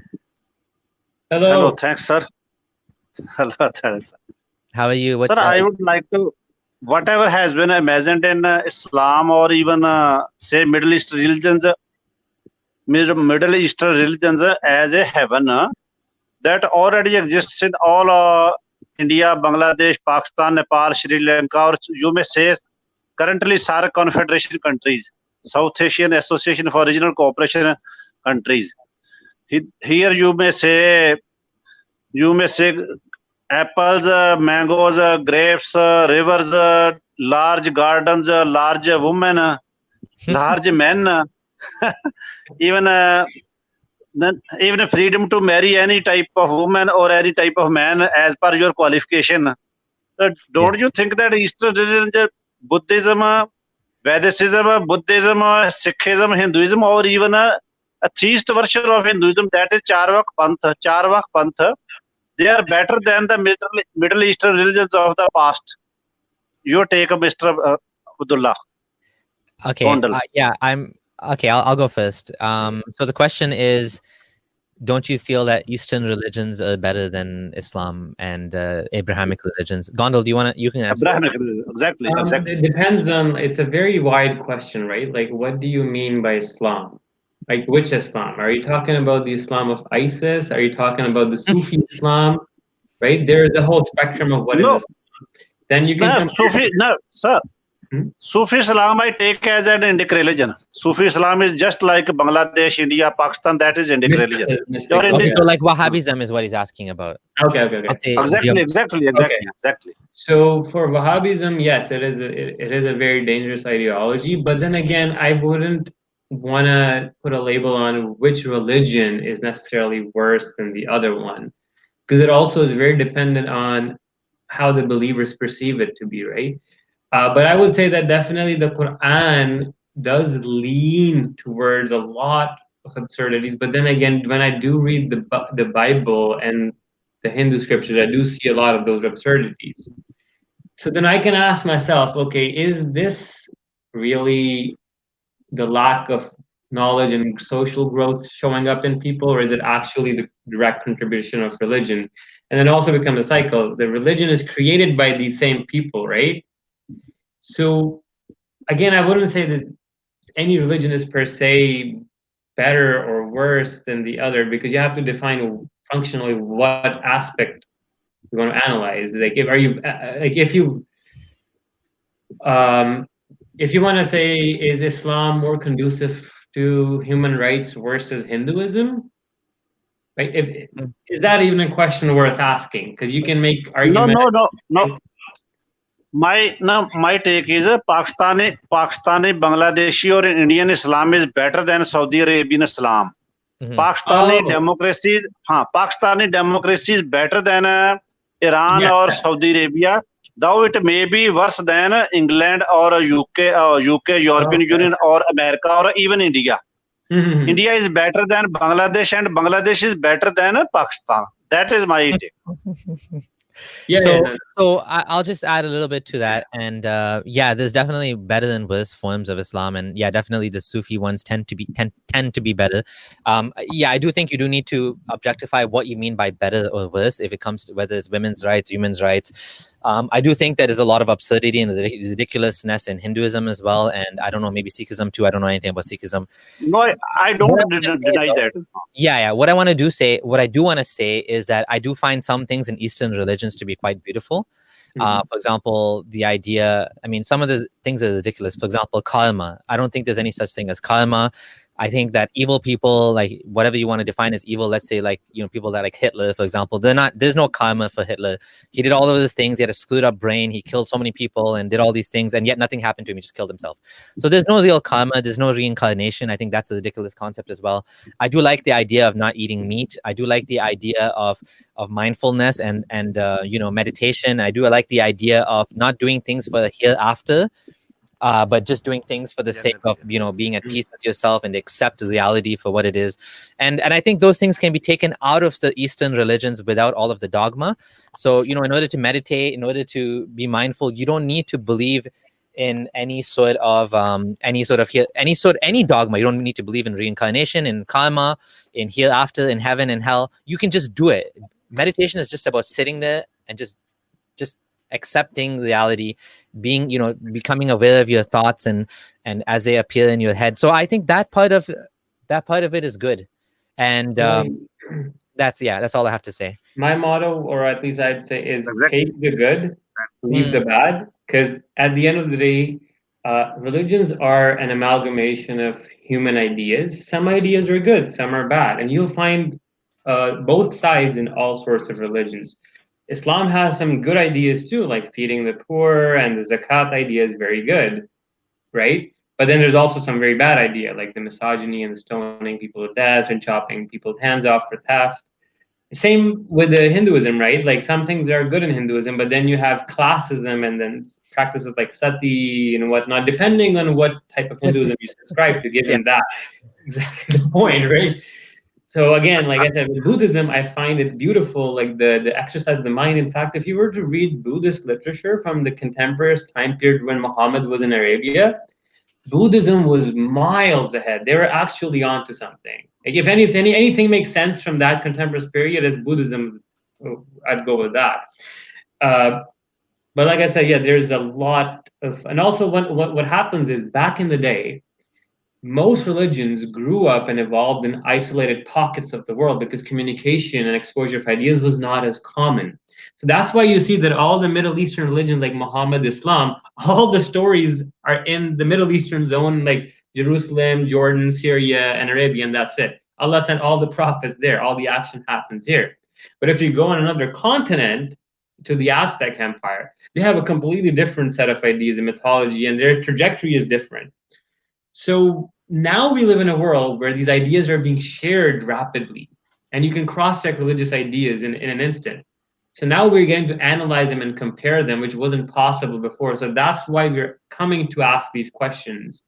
And I think the question is inherently flawed in the way that we shouldn't label a religion as good or bad in totality, but we should be able to recognize inside of it the ideas that are good and bad and take those and leave the bad. That's my opinion on it. I hope Thank you. Thank you for your call. We have to obviously. Thank you so much. Thank you so much. Changaji. Rasika. Bye. So I'm just going to add one more thing, that even with Buddhism, there's dogma, and some of the dogma is really dumb. The idea of becoming reaching nirvana. Yeah. And, that's obviously unfalsifiable, and we can't prove it. Last caller. Hello, Marcus. Hello, welcome again. Hello. Yes, hi. Hi guys. I'm from Indonesia. Hello. Can you hear me? We can hear you. We can hear you. Go ahead. Okay. I'm not a Muslim, but I'm an atheist. But most of my friends and a lot of my families are Muslim, so I'm very familiar with most of the Muslim concepts. However, Actually, I heard about this topic before in the Aronra show, in the Aronra show about the Muslims paradise. And when I talk to many of my Muslim friends in Indonesia that doesn't speak Arabic, they never heard about it before. So my question is for Abdullah Samer, because you don't speak Arabic, right? When you grow up as a Muslim in Canada, are you aware of the most of the details about the Islamic heaven? And if you do aware, what was your perspective from the Muslim point of view at the time? Because it's so ridiculous. Yeah, I think this is something that a lot of non-Muslims have an atheist and never what we call never moose. So we say ex-moose, ex-Muslims, and then we say never moose as someone that was never a Muslim. And I find that people have a hard time understanding how is it that people can believe such absurdities. Abdullah Gondal, can you just explain how is it that we believed in flying donkeys? I mean, it's not actually a flying donkey, but why is it we believed all these things? I mean, there's a lot of the psychological aspect, like we were talking about earlier, that people will want to believe emotionally or feel good ideas rather than facts. So, for example, and this ties back down to egocentrism and human exceptionalism, where we are important. We imagine ourselves to be important. So therefore, when we die, we want to go somewhere. We just don't want to end. We think that we will go to heaven and whatnot. We want to live on. It's a continuation of our psychological need to keep living. I would simplify this to that. We did talk about this in a lot more detail earlier, but you can refer to this as in regards to religiosity and conviction. Like, how can people believe this? And how do most people know about this? Again, it depends on your religiosity. If you're living in Canada or in any country that is not Arab and you're not an Arab speaker, if you're religious enough, you will end up reading their translation and you will get that general idea of it. But most Muslims, like you said, in fact, never read their Quran with translation. Most don't. Most don't care. Most don't pray, right? So will these people really care about heaven and hell? No, they won't even know about half of the stuff. So like I said, there's a lot of difference in your own personal views and religion that dictate how much you end up learning about it. Yeah, that's from my side. Okay, yeah. Honestly, I think we don't really have time to get into this, but I do think we just have to realize that we've evolved to be religious. I'm just gonna say it like that. And we just believe what we're taught as kids. That's another problem. And I don't know. If we had more time, I would get into it more. But the reality is that people just don't question these things. They just take it for granted because they were taught it as a kid while they were really young. And everyone around them believes, and that's why in more mixed countries, like if you're in Saudi Arabia, you're even more likely to just be a believer. But if you're in, like, for example, Canada or America, or whatever, you have a mix of different beliefs, and then you're exposed to different ideas, and then you have to challenge your own ideas. So that's all I have to say about that. I just want to say thank you to Exodus 21v20. He's a supporter. Thank you so much. Supports me monthly as well on online, and thank you for the donation for the show. Much appreciated. And thank you, Marcus, for the call and for the question. And we do have to get back to the slides because we're out of time now. We'll go through them. Thank you so much. Thank you, guys. Bye. Bye. Thank you. Bye-bye. I just want to share one thing before I share that. I got an email from Omar about what he was saying. And I don't have a reference for it, unfortunately, in Arabic. And unfortunately, Sunnah.com doesn't have the 39th book of Sunan Ibn Majah. But it says, everyone will be married to 72 wives. 2 of them are huris and 70 of what? Anyways, all of them will have libidinous sex organs and will have ever erect penis. So this is what he was saying, 72 penises. I don't know if that's a correct translation or if that's a correct hadith, but I couldn't find the 72 penises. Wow, I just see that. I just something I just noticed in here was on the 4th one down when it says Al-Itqan fil Ulum al-Quran. This is Jalaluddin al-Suyuti. He's a giant scholar. Yes. He wrote one of the biggest works on the Quranic sciences. And he says, each time we sleep with a huri, we find her virgin. Yeah. Besides the penis of erected never softens. Erection is eternal. What the frick? So we have eternal boners running around. The sensation that you feel each time you make love is utterly delicious and out of this world. And were you to experience it in this world, you would faint. each chosen one, i.e. Muslim, will marry 70 huris, besides the women he married on earth, and all will have appetizing vaginas. Seriously, man, these are Islamic scholars. This is the guy who wrote Al-Jalalain and his student, the Tafsir Al-Jalalain. And again, like, we're not saying that human beings don't have sexual desires and that this is some, like, these are normal. I mean, these are like super emphasized normal ideas. So for example, a man would love to have sex. We know that's a normal, natural thing. Women would love to have sex too, but apparently women are just kind of ignored basically.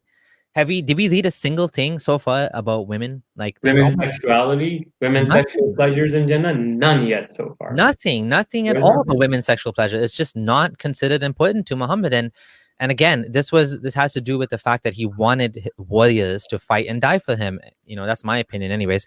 Yeah. We're not saying there's anything wrong with having sexual desires. We're not saying there's anything wrong with any of that. It's just such an absurd, materialistic, superficial way of presenting paradise. That's all. That's basically what we're saying, right? Right. Okay, back to this next one. Yeah, let's go through them fast. Okay, majority of women don't go to paradise. This actually is I missed one. Go ahead. Oh, yeah, so birth to designer babies in only an hour. Earlier we were talking about that people won't give birth in heaven, but actually that's not the case. Again, there's another conflict here. It was narrated, when the believer wants a child in paradise, he will be conceived and born and grown up in a short while according to his desire. And on the right side, you see something similar. The believer, when he desires a child in paradise, he shall be carried in pregnancy, born and complete his aging in an hour as he desires. Both Hadith al-Hasan, once from Ibn Majah and once from Tirmidhi. Here what you're trying to basically tell us, that if you really want to have kids in heaven, you can basically choose whatever exactly you want your kid to be like, and then have a baby all within an hour. But why I'm asking, why do you even need to get pregnant? Just ask Allah and He will kun fayakun it. Like, make it right there, right? Yeah. And this is literally like this, or Allah is like sitting there with genetic engineering kit fixing it. Okay, you want blue eyes? I'll put the blue eye gene in there or something. Like, this is absurd. Like, it's just. Majority of women don't go to paradise. Now, this has a huge backdrop to it. Why there's long hadith about it. The women don't go to paradise as much because they curse their husbands. And then there's a word, naqisatul aql, where Muhammad actually believed that women were deficient in intellect compared to men.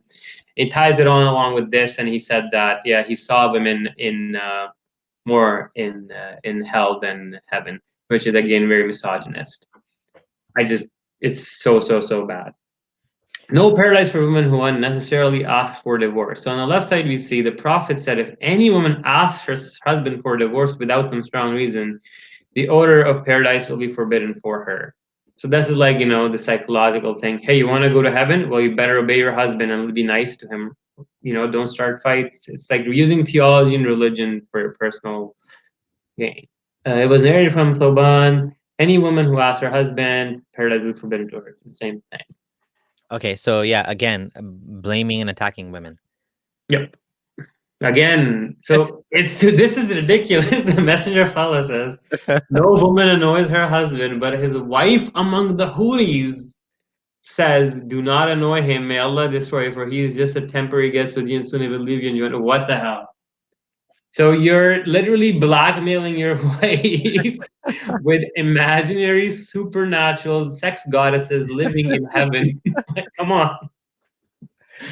Yeah, and we still haven't got to any benefits for women. Okay, there we go. So this verse actually finally says women, both believing men and believing women, will get guidance, and that's it. Finally, basically they'll get guidance and the basic real estate. That's what they get.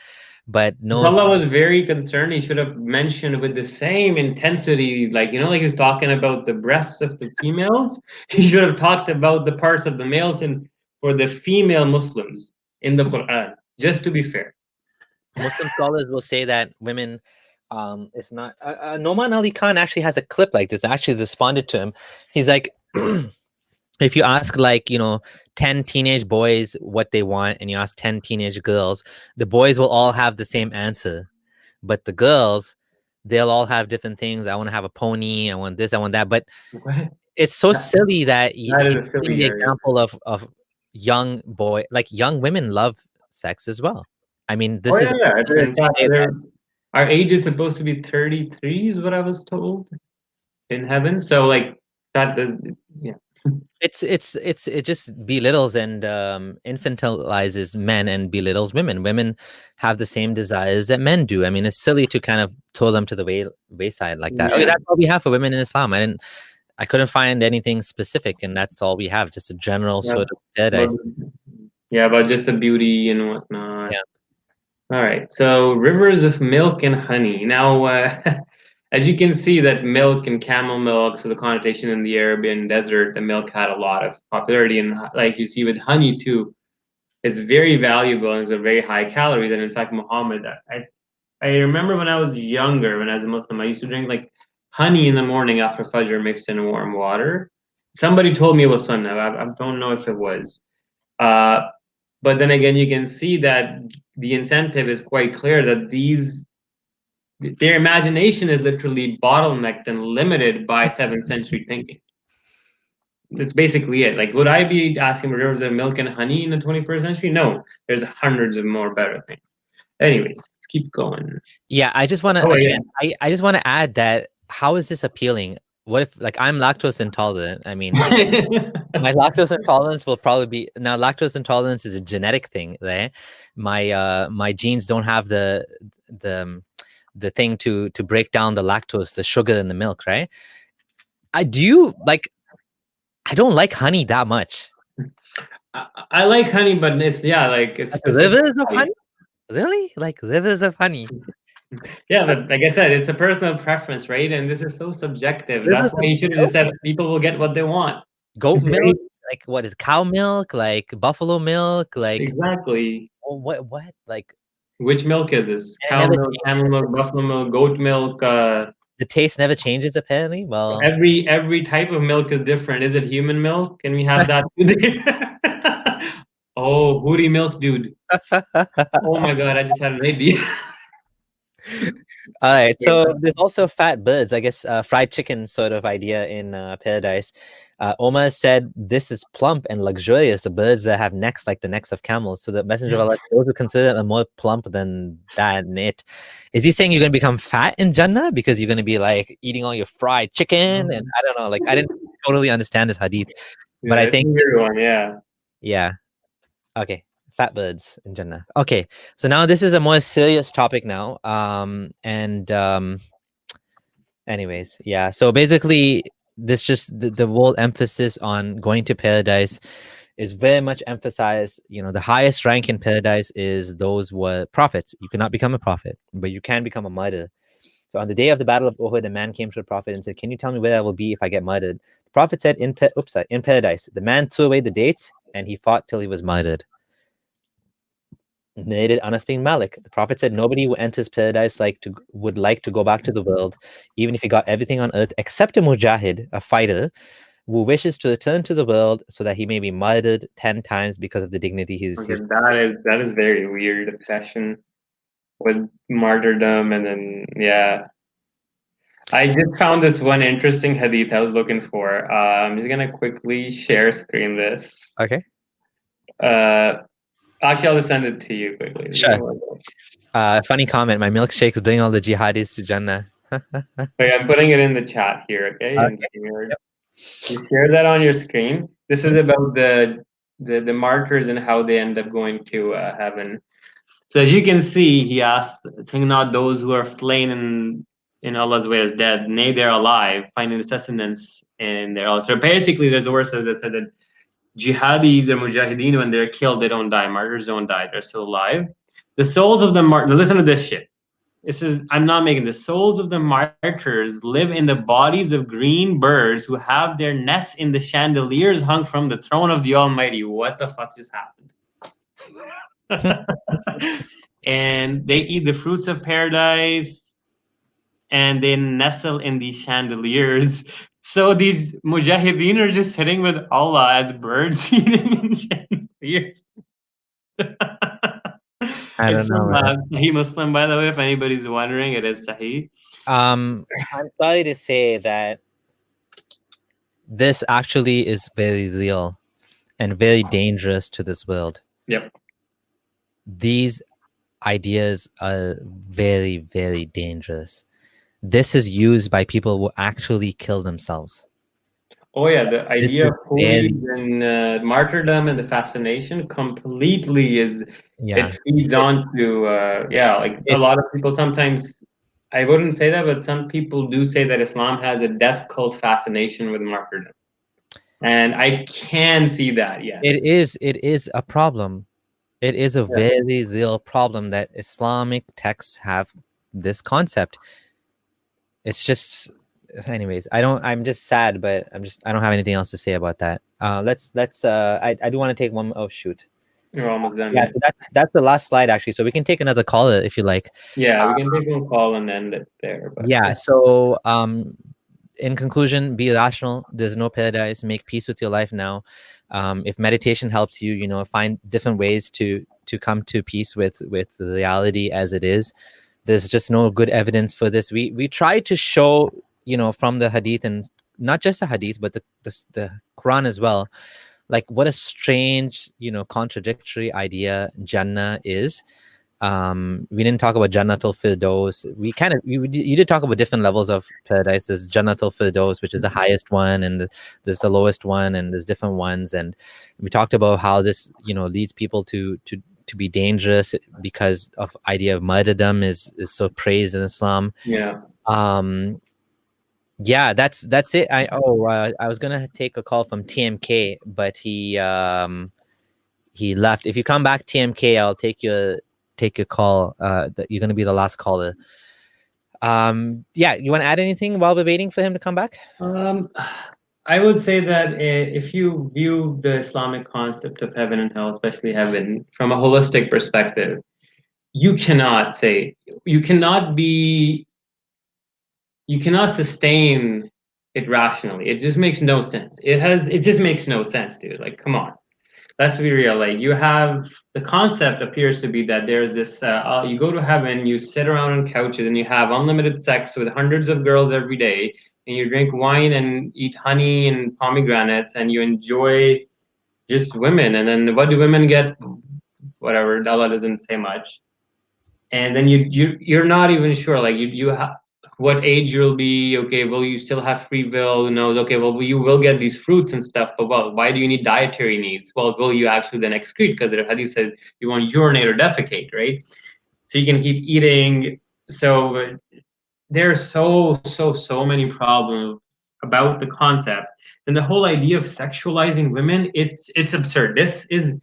It's disturbing levels of objectification without sexualizing men.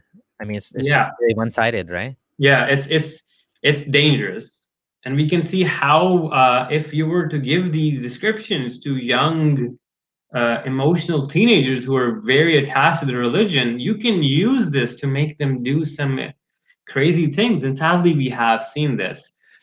All I want to say is, people, like, actually sit down and think, is there any reason to accept this conception of heaven over, let's say, the conception of Christianity or Judaism or Hinduism or Zoroastrianism? If you don't have any evidence, you cannot choose or even distinguish one from the other, let alone get to the point which one's real, right? So I feel heaven and hell are just a continuation and a psychological anchor that people use to comfort themselves from the fear of death, that, oh, even if we die, we will live on in some other dimension. But in all its essence, I mean, it's just people having a hard time coming to terms with the concept of death, not realizing that they will just return to the same state when they were before their birth. The universe had existed for billions of years and they didn't give a shit about it. You will die and it will become just like that. Like I said, it's hard for a lot of people to accept our own insignificance, and this ties into undoing of human exceptionalism first, which has unfortunately completely and utterly dominated our discourse in the past 1,000, 2,000 years, or actually most of our history. But yeah, just think about this. Just think about this. Is this possible? How likely is this to be true? Okay. at the end, that's my few cents. Until next week, we will talk about hell. So it will be kind of a good antithesis to this episode. So until then, from my side, it was a pleasure talking to you all today. I learned a lot. We got a lot of great calls and questions, and it was quite a roller coaster today, honestly. There was a lot of weird, bizarre stuff that I found out that I hadn't even heard before about the hoolies and stuff. So I hope this helped you all see for yourself how man-made and how lame and how childish and silly Islamic heaven is. Yeah, from my side, it's Science Hafiz. And anything you'd like to add, Abdullah? Like Handy is saying, girls just want to have fun. Hear that, Allah? So, don't forget your female servants as well. They actually complained to Muhammad that, all of this stuff about men. The companions of Muhammad, the female companions, actually complained that you're always revealing verses about men. And then lo and behold, there came a verse about women. That was for the believing men and the believing women, the pious men and pious women, whatever it says. And as people, keep saying, I hope that women are freed from this religion and men are freed from this religion. All of us, we are doing so much better now. Both us, two Abdullahs, us naughty servants of Allah, are doing so much better without Allah in our lives anymore. There is no Allah, there is no hell, there is no heaven. Just take your time. Just keep searching, keep doing research, and eventually you will come to peace with the reality that there is no God, and there's no Jannah coming, and it takes a while, but keep it up, and hopefully we are contributing something that you guys can benefit from. And so share the video with others and send us your ideas. Your donations as well are most appreciated. And so we will continue doing this. This was I think the most popular show so far. So let's keep it up and keep going. And if you have any interesting guests as well, you can email me or message Abdullah Gondal, either one of us. Let us know what you think for topics or ideas, and we'll do it. No, we're not going to take any more calls. Sorry, we went over time. But next time, thanks everyone. Bye. Thank you.